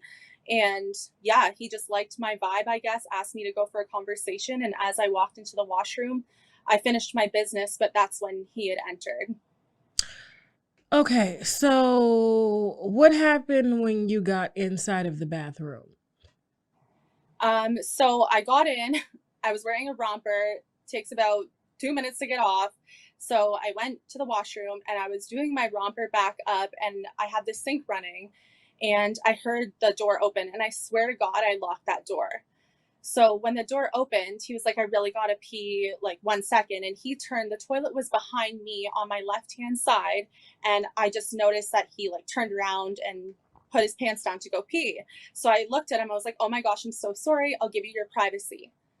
And as soon as I was doing up the back clip of my romper, and I grabbed my clutch, and as soon as I turned around, he was there in front of me with his dick out and a condom on. Oh, so he didn't pee? No, he was jerking. Like, I realized after, because I don't know, he didn't walk in with a boner. I didn't really even see, but he like had a condom on and his dick was fully hard. Okay, so he's standing there in front of you, and his penis is out with a condom on it. What happened next? So I was like, I don't know. Like, it was just really confusing, because I was like, I don't know what's happening, because I'm holding the top of my romper as it's falling off of me. And I'm like, I don't know, like, excuse me. And he was like, no, just be quiet. Shh, shh. Like, he kept saying, shh, it's fine. And I'm like, okay, so is it fight or flight moment? Is this the moment where I'll just, the first thought that came to my head is, you're not going to prevent this from happening. He's got a heart on it. It's in front of you. He's like pinning you, like walking closer against the wall so you can't move past him. And you're just going to have to either do something about it or freak out. And then thought in my head, well, like, we're at another artist's house. Like, there's so many people that know him. Like, he's so, like, he uses his celebrity status to intimidate and oppress women. like from what I'm finding from these other survivors too. And I just bent down. I was like, you know what, I'll just give him oral with the condom on, because that's better than having sex with him. So I bent over, like down, to go and give him oral. And he thought I was taking the condom off. He goes, no. And I was like, no, I just, like, I don't want to. And he was like, no, you can't take the condom off. And I'm like, I'm not taking the condom off. And as he was saying that, he lifted from underneath my arms, flipped me, bent me over, and ripped my romper. The zipper is actually ripped on it. And I do have photos of that as well. And he bent me over the sink. And yeah, I'll just never forget it, because he had me in a hold where his hand was around my neck. And I was looking in this mirror, and the mirror had broken pieces as the border, and then the actual mirror. And I remember looking, and I'm like, you're never going to forget this for the rest of your life. And I remember looking in one of the broken pieces of the mirror. I didn't even think I would get emotional. This is really weird. And then he just goes, oh yeah, sorry. It's okay. Take your time. I didn't think I would get emotional. It's just, yeah. So he looks and he has my throat, and he's like, show that face in the mirror. I want to see your pretty face. And I'm just like, okay, like, this is just happening. And I just felt like I had no control over my own body. And it's really not like me to just like sit there and like have somebody do anything to me. And yeah, he finished. And that was it. And I ran out of the bathroom. I screamed my friend's name. And I said, we got to fucking go now. Like, we got to go now. And she was like, what's wrong? What's wrong? And I was like, let's just fucking go. And so we ran out of the house before they could even open the gate for the cars. And like, I literally like jumped the fence of this guy's house. And we ended up taking somebody else's Uber by accident, because we just needed to get the fuck out. Like, yeah. So you're in the car. First of all, like, when he was done, when you walked out, did he walk out behind you, or you just didn't look? Or I didn't even look, but he said something to me. He goes, you go first, something first. Like, about like, you know, when people are at parties and they're like doing it or whatever. It was something like, you go first, something first. But I was already like halfway down the hallway at this point. okay. I guess I've never been in a situation like that, nor do I ever want to. I just, you know, did you tell your friend about what happened in the car, or you guys just kind of got out of there? I told her, because she was like, why are you, like, the whole back of my romper was off, right? Like, the zipper broke near the back where your butt is. Yeah. And I was like, you need to hold this. And she glorified it for the first 10 minutes and was like, oh my God, like, I can't believe that happened to you. And she also was showing a bit of jealousy. And I'm like, I didn't want that. That's not what I wanted. Like, I wanted to go to the bathroom. Like, what the fuck? You know, like it. And I'm no longer friends with this person because of similar things that she has done in the past, like just being super insensitive to these types of situations. So I'm no longer associated with that individual. So she was the one that was actually sleeping with him, though? Allegedly, according to her. I don't know that for sure. Okay. Because it's hard, like, to see, like, someone, I guess, congratulate you, or just, I don't know. So did you ever go to the police about the incident? No. Okay. Well,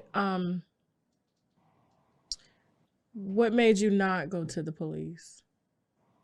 Honestly, fear. Okay. Fear. What made you, I guess, speak up and come out? So I told my two best friends this story the night after it happened. They saw Sarah's YouTube video that she released a couple weeks ago. And one of my friends was like, this is the exact thing that happened to you. Like, he followed you into the bathroom. And she goes, you should message this Sarah girl and tell her that, you know, this happened to you too, and to support her so she doesn't feel alone.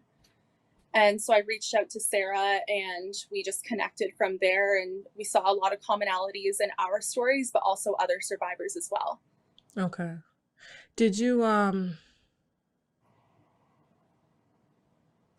guess let me, I want to go back to the bathroom for a second because like I said, I don't ever want to, and I don't wish this on nobody. So I guess when you decided, first of all, when you show your dick to anybody, and I have to say allegedly, we are going to reach out to his camp for comment because this is very serious, okay? So he follows you to the bathroom. He already has the condom. Instead of peeing, you said he was jacking off? I'm pretty sure. Like, I heard his belt buckle moving a little bit, but I didn't see. Like, I was not looking. I was like, let me give you your privacy. And I was not looking at him peeing or anything like that. Okay. And he puts the condom on and he's like, is his pants off or where are his pants? Like, they're just above his knees. So they're not like fully off. Like, it was literally like somebody was peeing and then just a little bit below. Okay. What was his state of mind, or was he under the influence? Did he appear to be under the influence? What was his, that you noticed talking to him? I definitely think that he did have a couple of drinks. I don't think he was drunk. Okay. Because he was walking in a straight line. He was coherent. He was speaking in perfect sentences. He was not at the club with us, and he showed up hours into this after party. So okay. I don't know if he was drinking beforehand, but yeah. Okay. And so, you know, he has the condom on and he's telling you to be quiet. And did you say no? Did you, or were you just shocked? Well, I was like, I don't know, because I wanted to give him his privacy. And then as he turned around, he came forward towards me with his penis out. And I was like, I don't know. And then I was like, no. Like, I said that. Okay. Explicitly, I said that to him. Okay. But then I was like, fight or flight moment. Let me just bend down and give him oral so that he will not fuck me. Okay. But I was not planning to take his condom off. I was just getting ready to, do that. Okay. All right. I guess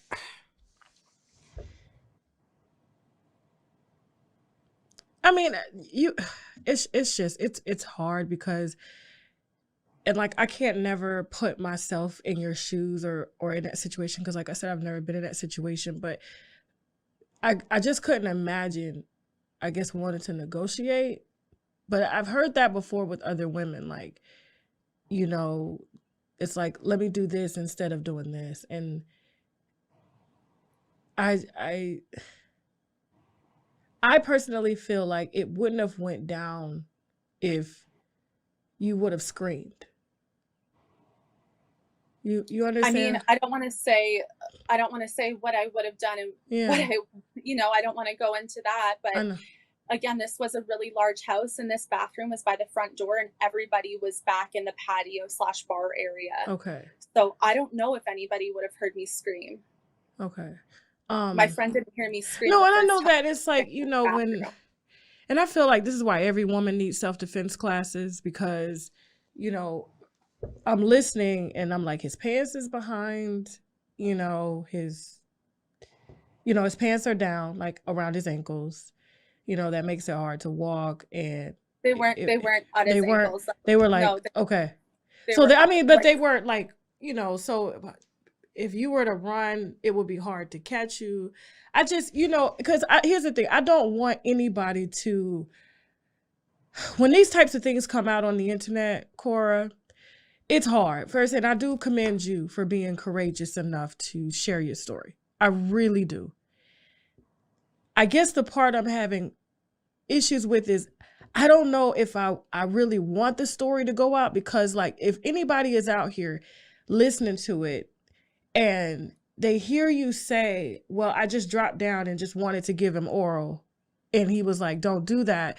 I'm just afraid of, I guess, the mental damage of more of what more it could do to you. Do you understand what I'm saying? Because I'm a woman. I understand. Yeah. That's the story. That's okay. And and I have to ask, are you fully okay with putting all of this out? I mean, I think the oral part's pretty embarrassing. Okay. So I don't know if I'd want to put that out, because I feel like I'd be like made fun of and dragged through the mud, but that's my story. Well, and this is the catch-22. It's like, you know, we can't put half of the details out, because that's when it gets tricky. And then, you know, people will be like, well, there's definitely something missing. So, you know, the whole story has to go out. And it's just, you know, we see about these things every day. I'm sure that this is not the first time you've heard of anyone being sexually assaulted. And we always think like, what would we do? And I just, you know, for you negotiating and willing to get down just to give him head, to keep him from having sex with you, I would have, there's no way I would have agreed to either. You understand what I'm saying? And I just want you to be prepared for, because I'm going to bring all you ladies together, and I'm glad that all of you ladies are doing this, because that does show a united front. You know, it's just, I've seen this, I've been in this business 10 years, and I'm a little nervous. You understand? Like, I have to be honest with you. I'm a little nervous because, you know, there are women in situations and they fight, they scream. And especially if there's other people there. And if he's telling you to be quiet, that's when like you scream. You scream, you go to the police, you do these things, you get a rape kit, because this is your body. This is your state of mind. And this stuff it's not okay. Mm-hmm. And we're constantly having women come forward, and they're not going to the police, and they're doing interviews. And then when the stories come, it's like, it's kind of hard to really, really, I guess, empathetically, be empathetic to the situation. Cause it's like, there's so many things that could have happened in that moment. But if he did that's fucked up. You understand what I'm saying? And that's the reason why I agreed to take on all of you ladies and tell your story. I just need to know that you've thought this through, because this is going to hit the fan. Yeah, like I've thought it through, but now I don't really want the sucking dick part to come out. But it has to be all or nothing. You understand what I'm saying? Because if you're missing components of the story, trying to save face, because first of all, being raped or sexually assaulted is embarrassing. That's humiliating. Nobody wants to sleep with anybody they don't want to sleep with. And that is the most intimate thing that you do with someone. And they have to get your permission. You understand? Like, nobody has a right to take anything from you. Yeah. I guess what I'm trying to say is I'm not willing to negotiate. Not one part of me, especially, let alone my mouth. And then he still ends up doing what he intended on doing. Yeah. I mean, like, I never got to that point, but I was being pinned against a wall. Like, it's okay. Like, either you're going to do it or you're not. Like, I don't, like, at that point, like, I was also intoxicated. So I don't want this to come out if I'm going to be dragged through the mud. Well, like, all women. Like, she negotiates her body. Like, she does this. Like, I work for a corporate company. Like, I don't negotiate my body. I was put in a really fucked up situation. And I'm here to support the other survivors and come forward because it's the right thing to do. But at that point, it was either like, are you going to be pinned up against a wall? Which way the fuck do you want it? You know, like, it's not me negotiating my body. It's me being put in a really fucked up situation where I was just like, I guess this is happening. So, you know, now there's more I'm glad you shared that. You said I was intoxicated, because no one can really give consent if they're intoxicated. Yeah, I was. You can't get like. Yeah. And so I guess what I want this to, it has to come out. It has to come out. And the reason it has to come out is because, one, it's going to show that you're not afraid of being embarrassed in order to do the right thing, because the stories are similar. I've already interviewed Sarah. She said the same thing happened to her. You two don't know each other. I do know French, French probably doesn't even remember. And that's what we're going to, yeah. And that's why I want all three of you ladies together at the end. Okay. Because I don't want you, I didn't want to put out the interview separate, because then it gives people more ammunition to come towards you. The only way they're going out is if you three and everybody's already agreed to do them as one. So it'll be Sarah's story, your story, and then there's another young lady. And then there's supposed to be two more. That way it's not like, oh, well, her story is this and her story is this. It's just like Bill Cosby. When Bill Cosby he had a routine. He would drug everybody. You understand what I'm saying? And he admitted that in depositions. But the more you guys stand strong in how it will make sense, okay? And I don't want you to be embarrassed more. Well, I'm embarrassed about, like, the bending down and being like, well, I guess this is what I'm gonna do. Like, just give him a blowjob with a condom on because I can't fucking move or go anywhere. Like, yeah, I don't want that to air, because I don't want people to say, oh, she negotiates her body. Oh, I'm not here for clout. I'm not here for fucking fucked up sexual assault clout. I'm not here for that. But I don't want any, I'm doing this because it's the right thing to do. Right. And it's the right thing to stand up and bring awareness and accountability to the individual. And unfortunately, if he was not famous, he would not be getting this type of attention, which is super fucked up too. So, I mean, I could give two shits about French Montana being famous. But however, when they are famous, the more y'all come together, the harder he falls. You know, like we have a situation out here with another rapper who's very famous, and only one woman, there's been three, okay, one showed her face, the other two have filed lawsuits as Jane Does. And it's hard to do anything with that when the women are afraid to come forward. And then it gives the impression that, oh, they only want money. They don't want to be, you know, out there. They don't want to advocate. It's just about money. So I'm actually glad that you're doing this. I just want to prepare you for people saying, what if? And I'm honest with every girl that I talk to. And if I didn't think I could do this without helping you, I wouldn't have done it. I'm not going to let you get slaughtered on the internet for coming forward and being vulnerable enough, being absolutely vulnerable and open enough to share exactly what happened, because there are girls that do negotiate. Well, maybe if I do this, I can get him off of me. And the first thing that comes to my mind, and I'm older, of course, you know, I'm push your ass off. You know, I'm gonna scream. I'm gonna do what I gotta do. You're not gonna give me, ain't no telling what, you know, if people are doing that regularly, if they carrying STDs, you know, I can't live with that. And so I just want you to be prepared. Like it's just don't watch when it's out. Okay. Just do not watch.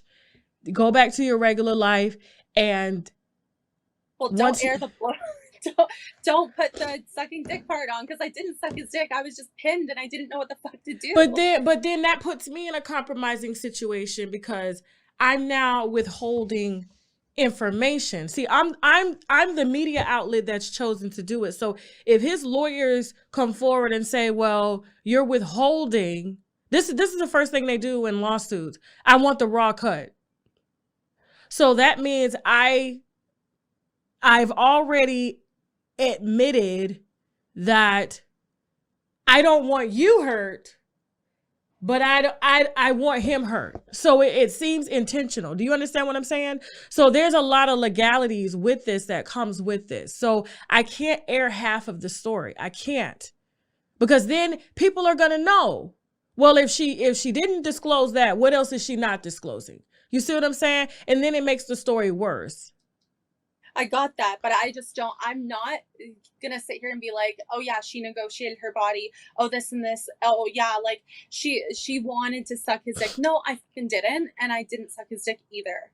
Okay. Like I was buying myself time because my brain wasn't working as the regular speed it was. So I don't want to, like, yeah, I came on here with the full intention of telling it point blank. I'm not afraid of embarrassment. Fuck, Okay. I don't care. Okay. I'm not here for clout. I'm not here for attention. I'm not here for any of that bullshit.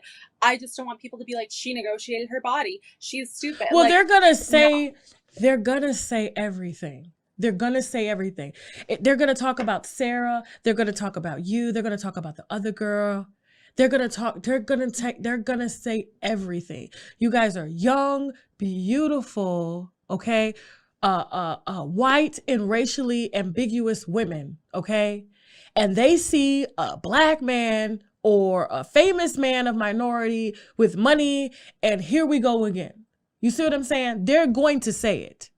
But what I can't do is I can't, in order to save face, and I had to ask those questions. I never want to, I'm not the police. I'm not a lawyer. You understand? I have to put myself in uncomfortable situations to ask the questions. That way you have provided answers. And in your mind, you were intoxicated. He probably was intoxicated. I mean, I think around that time, French was under some heavy drugs. You see what I'm saying? And he's talked about that. So I don't even probably think that he remembers, because when stuff like that happens and you're an artist and you're sleeping with different women, taking it or sleeping, or they're voluntarily giving it to you every night, you're not going to remember. You see what I'm saying? Yeah. And I'm not saying that as an excuse, but the fact that you didn't go to the police, and I like that are you filing a lawsuit? No. Okay, so you're not seeking money. I don't want money. That gives you a leg up, because the thing is, it's like, well, what do you have to lose? If you're not going after money, you were afraid to go to the police, and now you just want your voice heard. So that right there says a lot. Okay. That says, I told some of my friends about this. Okay. And they were like, you should go to these big media outlets, go to TMZ. And I'm like, I don't feel like, I don't want to do that. Like, yeah. I just want to forget about it. And I suppressed this memory for 3.5 years, because it's just, A, I was intoxicated. It's so painful to think about. And B, I don't want to be vulnerable. Like, that's the worst thing that I could be to myself. And I don't want that. And when Sarah's story came forward, I was like, I can't let her experience this by herself. And that was going to be my next question. Like, what gave you the courage to come forward? Just honestly her. Well, my friends, but she gave me the courage. And in the back of my mind, like, driving away from that house, I was like, this shit is going, like, if it's me who comes forward, if it's another woman who comes forward, this shit's going to hit the fan one day. And I felt that it's my duty to support the other survivors as well as heal for myself. Okay. So that's why. And so he has probably no idea, because you haven't done anything publicly. This is the first time that you're speaking out, like, publicly. Yeah. Okay. All right. And thank you for doing that, because it does make it easier for more women to speak their truth. So, and it does help create and help hold men accountable if there are consequences. So you can't be in a powerful position and abuse it, because you can lose it. And I don't advocate for anyone losing their livelihood, but if you take someone else's, like, a part of their livelihood, which is their mental health, their physical health, then it's only right. I don't care how much money you have. I don't care what you've done for your culture or what you represent. It's not right. And so he took something from you, and you have the right to take something from him. I don't want anything from him, though. No, like, I'm saying by being a voice for other women. So if he didn't want these allegations to come out, he wouldn't have put himself in that situation. He wouldn't have done that. You understand? So you can't do things to people and then be upset when they're on the internet blasting it. You can't do that. So I'm happy that you came forward. I'm a very honest woman. This is woman to woman. I don't know if you're a mother. I'm a mother, but I know you have a mother, of course. And this is hard, you know? So I just want you to know at the end of the day, this is not about clout for me, because I have clout. It's not these types of stories. I do it because when I was 5, I didn't have a voice. I didn't have anybody to speak for me when I was being asked to suck my uncle's dick. You understand? So this is personal for me. So I don't want you to think that I'm dismissing what you're saying. I'm just preparing you. I don't want to shoot anybody or mislead anybody when it comes to stuff like this, okay? I understand, and I didn't think I would be this emotional about it, but I remember trying to stand up and him grabbing me because I was too fucking drunk to smoothly get up off of my knees. Mm-hmm. Okay. And I wasn't even on both knees at that time. I was just on my one left knee to be I guess this is happening because I'm pinned between a corner of a wall. Okay. It's okay. Take your time. And when you come back, we're going to stop right here. When you come back, all 3 of you ladies will be together. And then you've let out a lot, but now I'm just scared. I don't want to lose my job over this shit. You will not. Why would you lose your job? First of all, if you lose your job, it's kind of a blessing because they're going to have to pay you more than what they're paying you now. You understand? Yeah, that girl, no, don't worry about that. Don't. That is the least thing that you should be worried about because you're not representing your company doing this. You're representing yourself and other survivors. Now, if there was something in the handbook that says no, that being sexually assaulted and raped, no, that has nothing to do with your company. And if they decide to do anything, you just lawyer up. There are a lot of lawyers right now looking for workplace claims because that's how they make their money, and they won't charge you a dime up front because they're going to get paid. Every business, every corporation has insurance, and they're just going to go right after the insurance and publicly humiliate them to the world. So if there's other women there that have been, because a lot of women go through what you go through, trust me, it won't be a good look. Okay. And I think you're going to be congratulated more personally versus these trolls on the internet. Okay. So yeah, I just don't want you to watch it. Congratulated or have affirmation from anybody. I'm just here to bring forward my story and support people. But I don't want people to be like, oh, she wanted to suck his dick, because I didn't. Okay. Do you, and there's one last question. Do you believe it's hard for people to believe maybe your story due to, I guess, because of how laid back French Montana is? You know how laid back he is publicly? He looks and appears lazy. He's always high or under the influence of something. So I guess putting up a fight to him, it's it seems like it would be easy from what's shown to us on the internet. How do you feel about that? Regardless of how you are, as how your persona is, what he did wasn't right. And I'm not looking to fucking square up with people. When somebody's pinned against 2 walls like this, you can't really do anything. Okay. It's not even about his persona, what he's perceived to be lazy or whatever. He sexually assaulted me, and I don't care what your persona is. You could be the most energetic person in the world. You could be the most lazy person in the world. It doesn't matter. Okay. See, I enjoy oral sex, but to be honest, some of my experiences have been not pleasing due to lack of proper vaginal hygiene. I went down on this shit once, and the yoni was so good and fresh. It took me on a whole nother level of just pleasure. So at that moment, I had to stop and ask, what are you using? And she told me, embrace Pangea Feminine Wash. We all know that a fresh yoni brings on a whole new level of confidence. So visit embracepangea.com. And of course, I got my winos covered for a discount. So use the coupon code TASHAK for 10% off your first order. Add AdamandEve.com. I'm talking toys, bondage, lingerie, and so much more. Plus, they have 24/7 customer service, so you can order at 3 a.m. if you ain't coming, if you get me, okay? And if something isn't working out, you can send it back within 90 days, no hassle. And if that's not enough, you can also take pleasure in knowing that 20% of their profits goes to help fight the spread of HIV around the world. So go on ahead and log on to AdamandEve.com. Use the code TASHAK for 50% off one item plus free shipping in the U.S. and Canada. Some exclusions apply now, but hurry up and visit AdamandEve.com so they can make you come. We have Miss Kayla Rose here. How are you? I'm doing good. Okay. I'm happy that I get to talk about the story. Okay, perfect. I was telling you, I love that background. So, yes, I may go for a rustic look. I know this is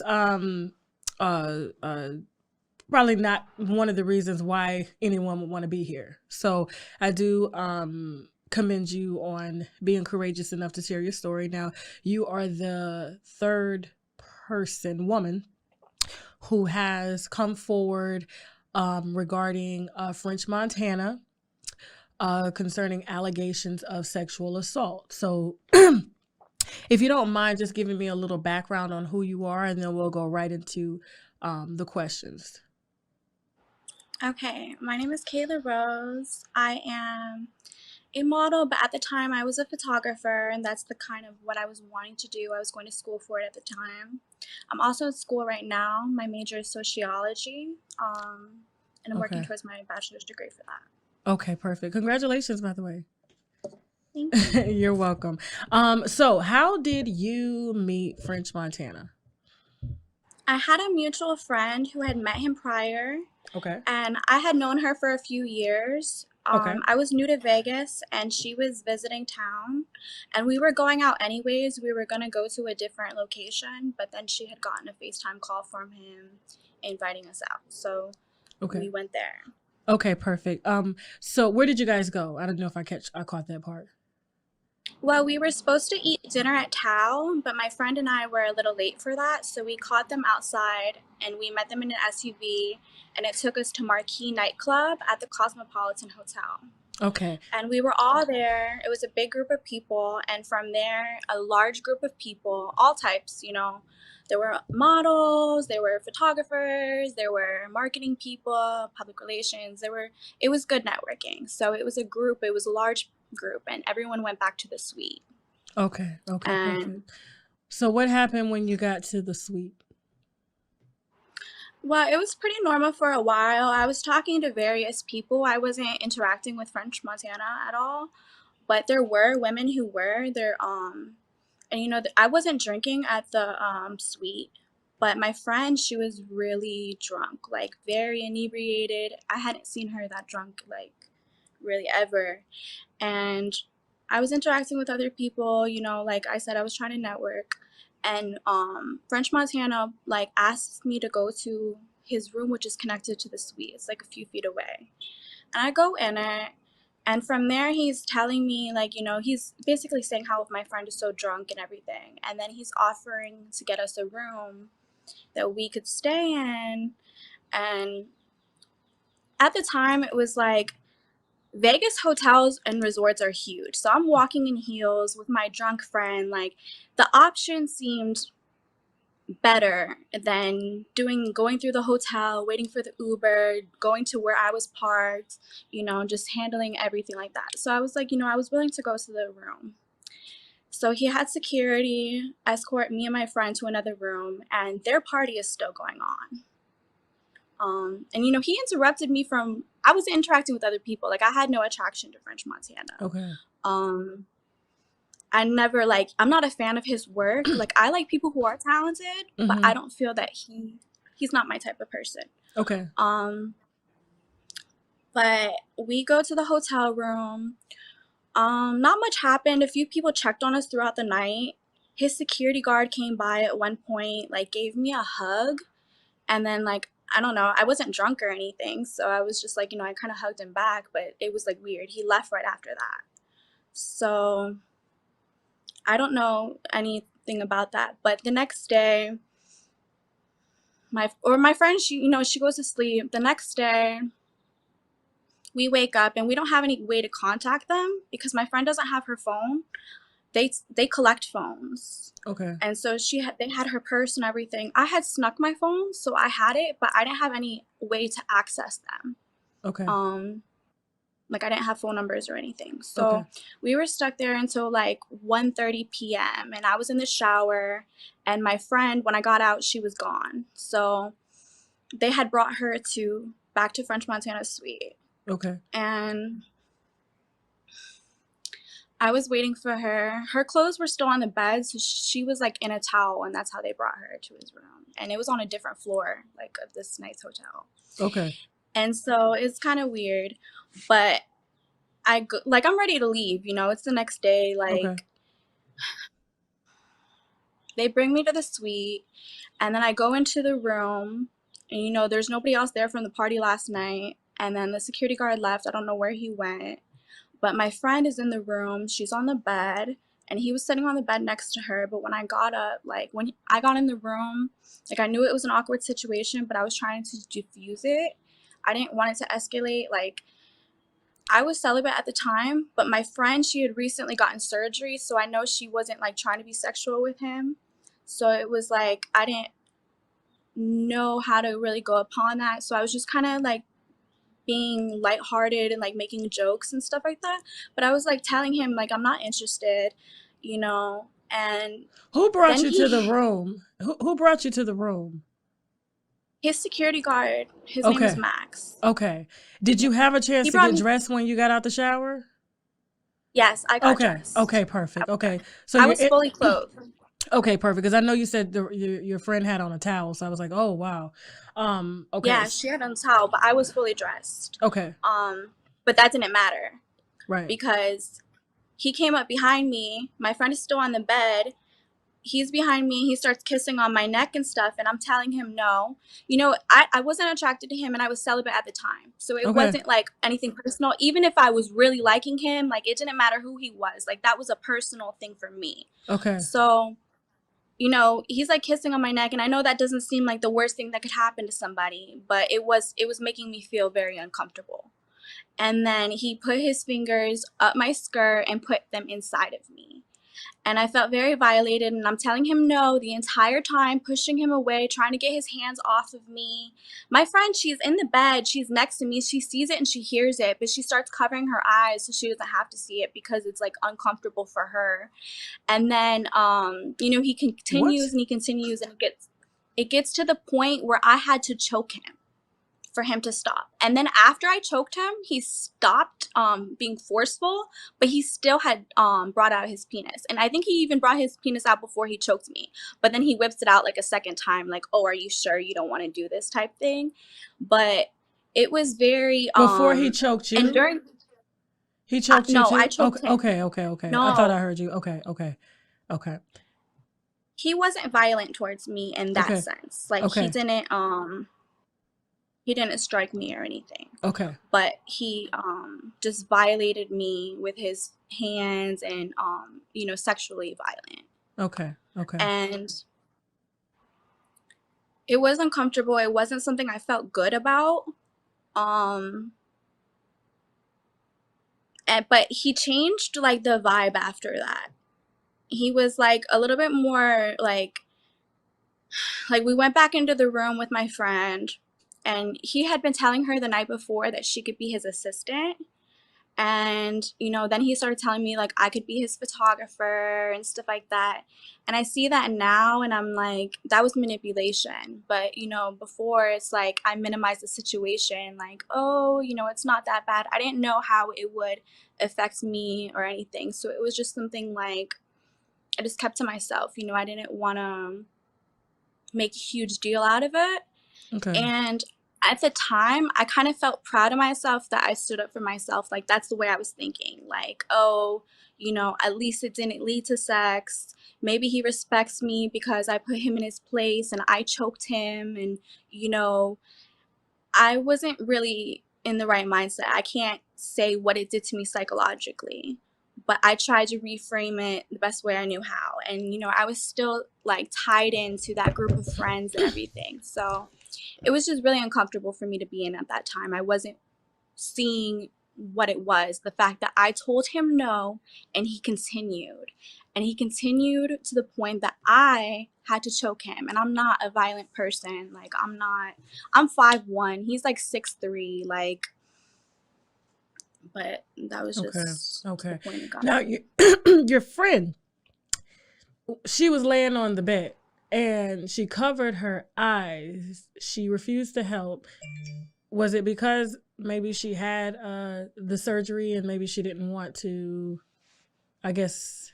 Yeah, I think she was still swollen from her surgery. She shouldn't have been out in the first place, but she's had her own experiences, and that's not for me to tell. Right. When it comes to her, I have a lot of hurt because during the investigation, I filed a criminal report, and she was my witness. Okay. Yeah. And I had spoken to her prior to the investigation before I went to police, and she basically told me that she didn't want to go forward with her own experience because she didn't want the attention, the negativity that would come with it. And, when you come out and about an abuser with power, you lose opportunities and access that they may provide. So a lot of people, they don't want to, and I respect that, especially because she's a victim, so she's dealing with her trauma on her own. So I don't want to say anything negative about her, but at the same time, my investigation that was criminal, that they were looking into criminally, that was likely tampered with. I don't know how, but it's Las Vegas PD. Yeah, it is Las Vegas. I ain't surprised. I mean, Molly Ball. Let's just it goes up to but he was alerted. French Montana was alerted of the investigation by one of my friends because we had a lot of mutual friends. So he was alerted immediately of the investigation before they were able to even talk to any of the witnesses or people who were involved. But, that was ultimately up to the district attorney, and, maybe the attorney general will look into it eventually or something, but who knows. But that was just when I found out about the Jane Doe in March 2020, I started reflecting over it, and I was because for a while I blamed myself for the incidents that happened. But after hearing that, I was you know what? I have to put this on file so it doesn't keep happening. Because if it just happens to me, it's a personal problem. It's something that I can swallow.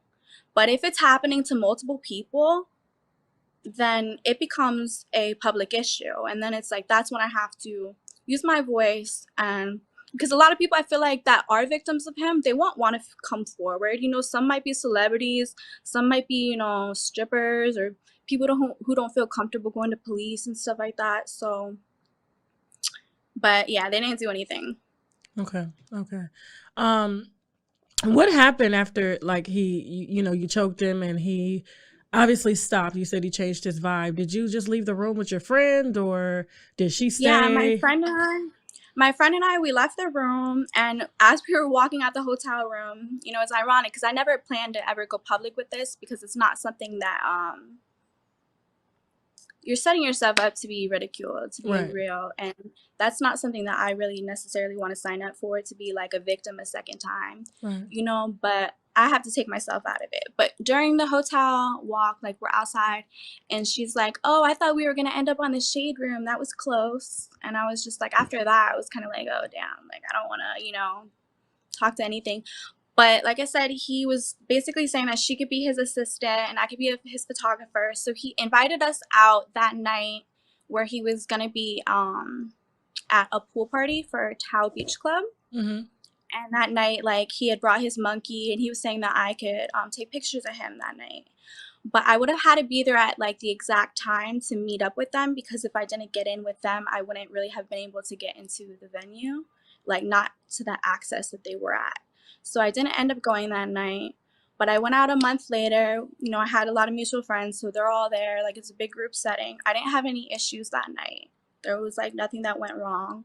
I took a few pictures of his security guard and one of his friends, but I didn't they weren't letting me take pictures of the suite party when everybody was there because they don't allow phones and everything. and I didn't want to be alone with him. So I left that night, but there was no issues. You know, and psychologically, I don't know why I went out, because I had no business doing it. But it's just being young and naive and like trying to reframe things and see things for. When did this happen? This happened in 2018.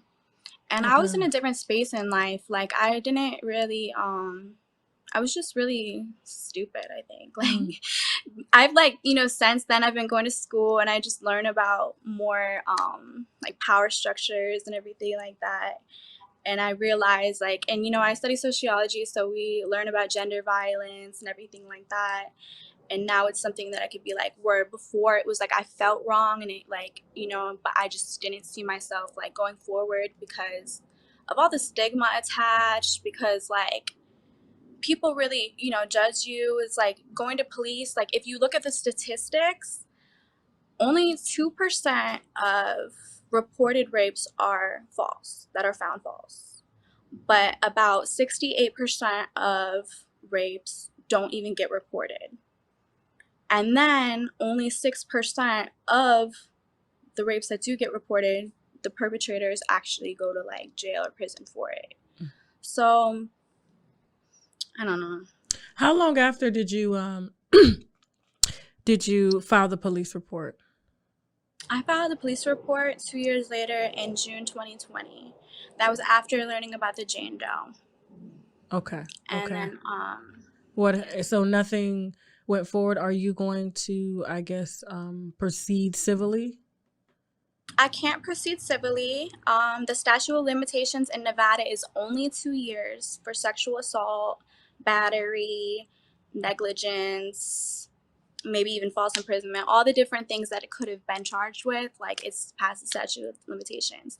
Had I just pursued civilly when I decided to do criminally, I would have been able to file. The criminal investigation that was prolonged, that wasn't concluded until October of 2020. And what did they conclude? You know, he just called me and he was like that the attorney, district attorney isn't going forward with it. That was his decision. He told me that I could pick up a police report and that I could try to handle it civilly. And that was basically that. But I never picked up the police report. Like, I was going to school full time. I was working full time. Like, I was overwhelmed. Like, I had so much drama from everybody that was involved. Like, I just kind of wanted to let it go. Yeah. And then Sarah came this year. Okay. And that kind of resparked it. Now I have to ask you a question. Yeah. It's funny, but it's not funny. But this is some of the things I've talked with behind the scenes, and I said it on my show a couple weeks ago. Yeah. I said, French looks weak.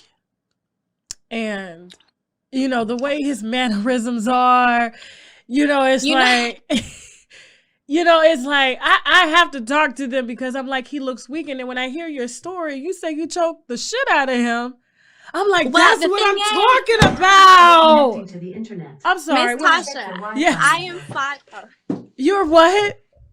I am 5'1". I am very, like, I have noodle arms. Like, yes. I've been in fights, you know, but I cannot fight. Like, I'll still right. do it. You know, I have the heart.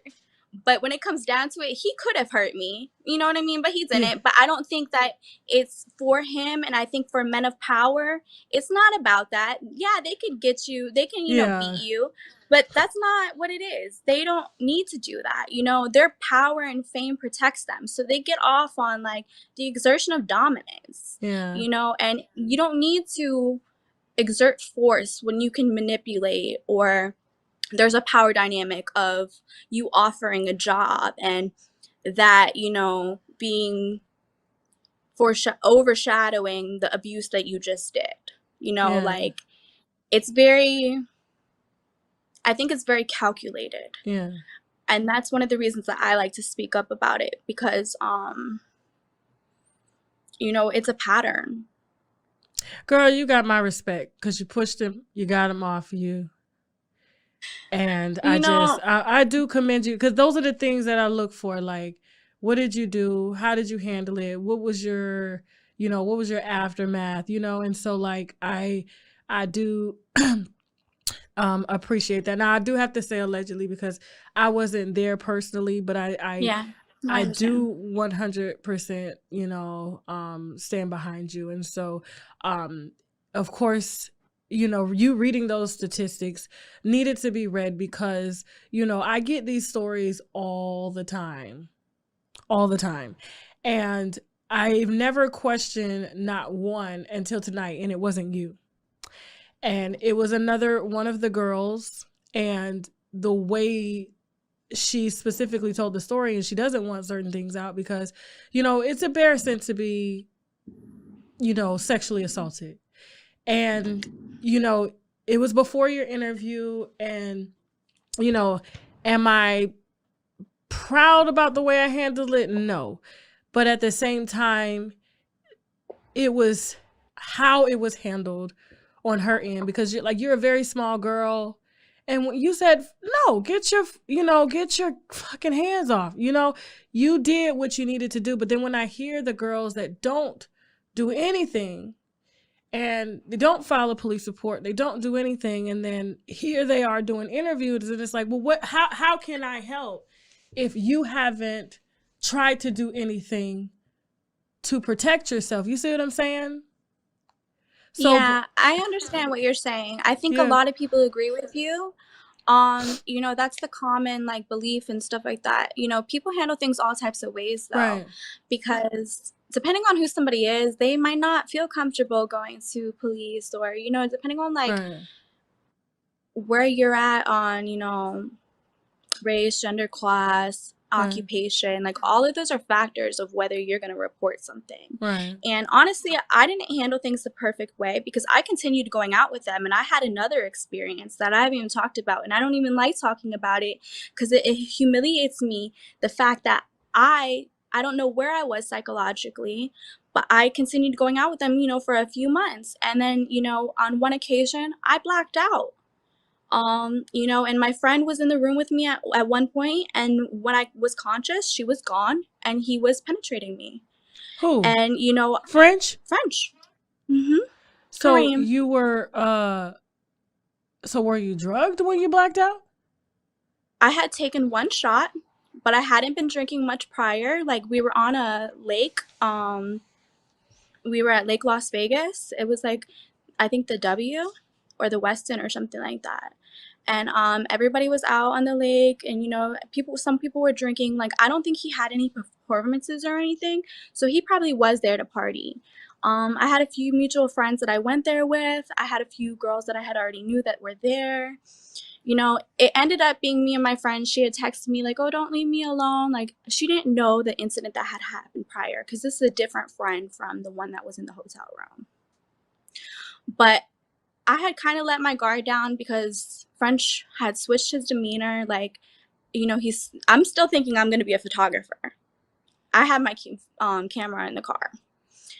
You know, so I end up in the room with them. I take one shot, and I didn't think it would make a difference because at the time, like, I used to drink a little bit more than I drink now, of course. So that wouldn't have like affected me that much. Who fixed the But shots? I was black. French poured them, but he poured them from a bottle. I don't know if something was put in it. I'm not sure, but it didn't make sense for me to be. Oh, girl, something was put in there. I mean, one shot. Yeah. Okay. Yeah. And, you know, when I was gone, and, you know, my friend had the shot too, but I don't know where she went. You know, when I was conscious, you know, he was penetrating me, and, you know, I don't know what led up to those actions, so I can't account for that. It's like a blurry, you know? I shouldn't have been in the room, so, you know, I'm blaming myself and everything. But at this point, I'm telling him to stop. And regardless of me being in a room, regardless of whatever happened when I was blacked out, at that moment, if I say stop, stop. He did not stop. He continued penetrating me. I'm pushing him off. I'm getting off the bed, walking towards the bathroom. And as I'm walking to the bathroom, he's still thrusting me. And so it got to the point I had to piss on him. And it wasn't like a squirt. Like, I'm dehydrated. Like, I'm not drinking water throughout the night. So it's like, you know, I don't like talking about it. It's really embarrassing. It is. But yeah. And then at that point, he stopped. And, like, I said something to him. And I I leave the room, but I leave the room without my shoes. I leave the room without my phone, without my keys, which I wouldn't have been able to drive home anyways. But I walk out without it, and then I didn't know where his room was. And so I go to the front desk of the hotel, and, you know, I'm walking around, like, looking like a probably wasted mess, and, you know, they're calling him and stuff like that, but he's not answering. And then, like, 6 hours go by, but I don't, you know what I mean? Like, I'm blacked out through a lot of this, so I don't really know what's going on. But then the next day, my friend finds me, the one that, like, I was missing from the night before, and, you know, we get our stuff, and then we just leave. Okay. So, you know, when you're saying about the other girl, it's like people react different ways. Yeah. Because that was a short process. Like, it's like, in retrospect, I could be like, girl, what the fuck were you doing there? You had no business there. No, I mean, you can't, I mean, you don't go anywhere preparing to be raped or sexually assaulted. Yeah. So that's not, you know, what happened. And I'm not saying that the other girl went to have something happen to her. It was a very, and I'll let you see it, because I get, like I said, I get a lot of these stories. I've never once said anything, but to her particular one, it kind of made me like, wait a minute, hold on. Like, because, Okay. yeah. But as far as, thank you. Did he have on a condom when he was penetrating you? He did. Because I did look for that.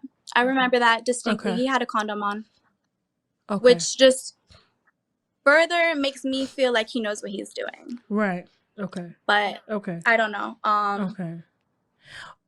Could you speak on what your friend said, the one that took you to the party the first time, when she was like, was she drugged too when she was on the bed? I mean, do you think that night it's possible that she was drugged, because she was drinking at the suite. She was also drinking at the club, but she could have also just been drunk from drinking a lot, because she had a lot of drinks. But just in general, she was very messy. Had I not been there and I wasn't drinking that night, like, I had one shot or one glass of champagne when we were at the club, like maybe 2 glasses of champagne. But it's hours later, we're at the suite. I didn't drink anything at the suite. Had I not been there and not been, like, sober, she probably would have had something happen to her that night. Okay.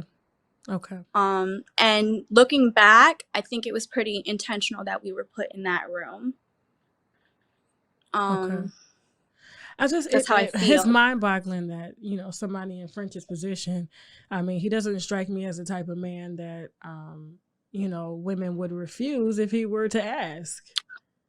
Well, that's the thing. You know, I'm going out and I'm just a regular girl. You know what I'm saying? Like, you know, I have, you know, I've been, like, I know people in the industry and stuff like that. And, you know, but it got to the point where that doesn't impress me. Like, you need to have something more, especially for the place that I was at in life. Like, I had just moved from Miami. Like, I was over that stage in life. Like, I kind of wanted to be taken seriously. And it wasn't anything personal to him, but I didn't have anything like, I wasn't attracted to him, and I didn't know him to be attracted to him. Like, I'm not gonna, I see past the smoke and mirrors at this point. Yeah, and I'm not saying that, like, you would have given him a chance, but had he, I'm sure probably would have showed you a different side, and you've gotten to know him. You know, a lot of women, we see past, you know, the fame and the money and stuff, and you look directly. So that's why it's just a shame. And I told the last girl, I said, you know, he took something from you, you know, and if he took something from you, that has to be put out, you know, and it's only fair that, you know, this goes out and something is taken from him. And whenever we make decisions, there are consequences, whether they're good consequences or bad ones. And so, I do applaud you for doing the right thing. And I mean, I was young, and, you know, there were men that, you know, tried to violate me, and, you know, I tell them stop, and then, you know, they're going about their business, and then I would continue, like, hanging with them, and then they do it again. And, you know, it's just, you know, it's, it happens. So, you know, we do, you know, tend to just kind of shrug the shoulders. Okay, he got it. But you don't never think it'll happen again until it does. And I remember running into a particular guy that used to do this all the time, and he was like, I was like 16, he was like 15 years older than me. And I saw him when I had my daughter, when I was a grown woman, and he came up from behind me. I was in the Goodwill, and I just immediately, like, it was different. I was scared. I put my daughter behind me, and I'm just like, he's like, hey, and I'm like, don't fucking hey me, you know. It hit different, you know, because I know what you are. Yeah. So I just wanted to share that with you. You can recognize that. Thank you for sharing that. And, you know, that's one of the reasons why I kind of am happy that I have went forward, is I've had a lot of people, not even just with French, but with their own experiences sharing and just like being open. And, you know, I'm vulnerable right now, and I don't like being vulnerable. I really don't like, but other people sharing, it makes it a larger conversation that's talked about. And whether, you know, things get, it's a conversation, and it's bigger than French, because French is a part of it. I believe his is like, you know, exertion of dominance, like he's getting off on power. Like, I feel that's what it's about for him, because like I said, there were beautiful girls and they were on him. Like, it wasn't about that, but I wasn't really paying him attention. Like I said, like I didn't want it, and I don't know. And it seems like that's kind of like what turns him on. I don't know. I think, yeah. Okay. And I don't think it was about him necessarily even coming in that moment. I think it was about overpowering someone. Okay. Okay. Thank you. You know, yeah. And you know, the more people that share their experiences and like come forward, it makes it, the stigma will change. And you know,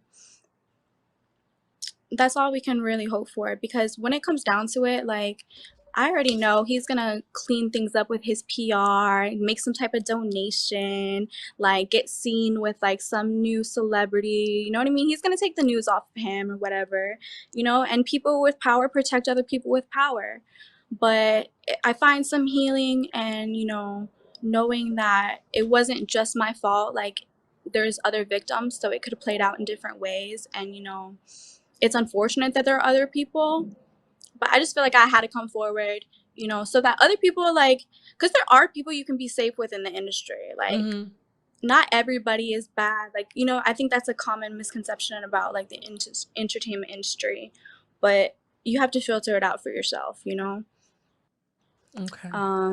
Well, thank you so much for I feel like rambling. I'm ADHD, so it's okay. I'm all over the place, like, for real. No, it's good. It's good. You didn't say anything that is not, you know, that doesn't need to be heard. I did want to ask you last question, because I thought it's not funny that this happened at all. Okay. But when you said you pissed on him to get him off, that. Well, you know, I had to pee either way. Right. But you said he was like thrusting you. Was it like a dog like humping you? Yes, he's like behind me. Like, I'm trying to like push him off from the fucking bed, because he was like on missionary.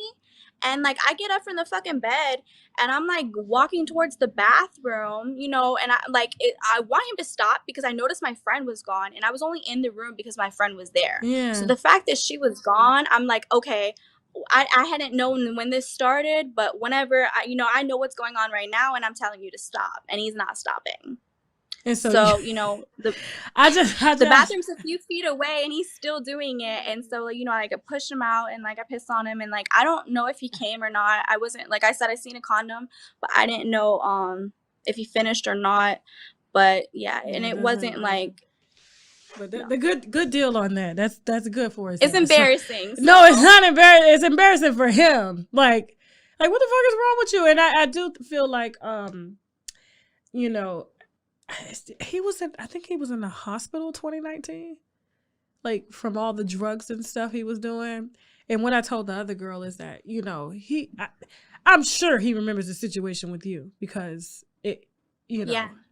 He's seen me multiple times, so he's very aware of who I am. But with her situation, it's like, you know, I know Prince was doing heavy drugs, and it's not an excuse, because when you do things, you have to accept what comes along with that, what you do to people, even if you don't remember, whether you remember or not, or maybe you were out of your mind and, you know, on Molly, yeah. Go ahead. Well, the thing I want to know, I'm happy you said that because I don't even think I mentioned this. You know, on the first occurrence, it was the next day. I didn't have any drinks. He had just woken up. So when we had went to that room. So it was very unlikely that he was on any substances unless he had taken it because I was there when his breakfast came. So unless he had taken anything like as soon as he woke up, he was likely in a sober state when he sexually assaulted me when I was saying no. Okay. And I do want to say, your friend left you there. Where is, excuse my French, where's that bitch now? All of those girls are still cool with him. They all they still follow each other on social media. Like they follow French follows them. Like they're all friends still. And you know, and she left you in that room. Wow. She was there, you know. Well, the one that left me at the room at the lake. Yeah. She was blacked out too, so she doesn't really know what happened. Okay. Well, yeah, I don't know where she went. I'll give her that because I'm like, girl, you wake up and your friend is gone. I thought it was just maybe you. So I'm sure everybody, if they took that shot, was blacked out. Okay. So I apologize about that. I will give her the benefit of the doubt because I'm just old school. You go with your friends, you leave with your friends. You know, so yeah, I believe that too, you know. So it is like, but you're right, I had to think like, oh, she was blacked out as well, so I don't know where she went. Like the next morning she had to get her belongings too, just like I did. So you know, me and her after that, we didn't really talk about it. It was kind of like, it was embarrassing, I think, on both of our parts. Well, thank you so much.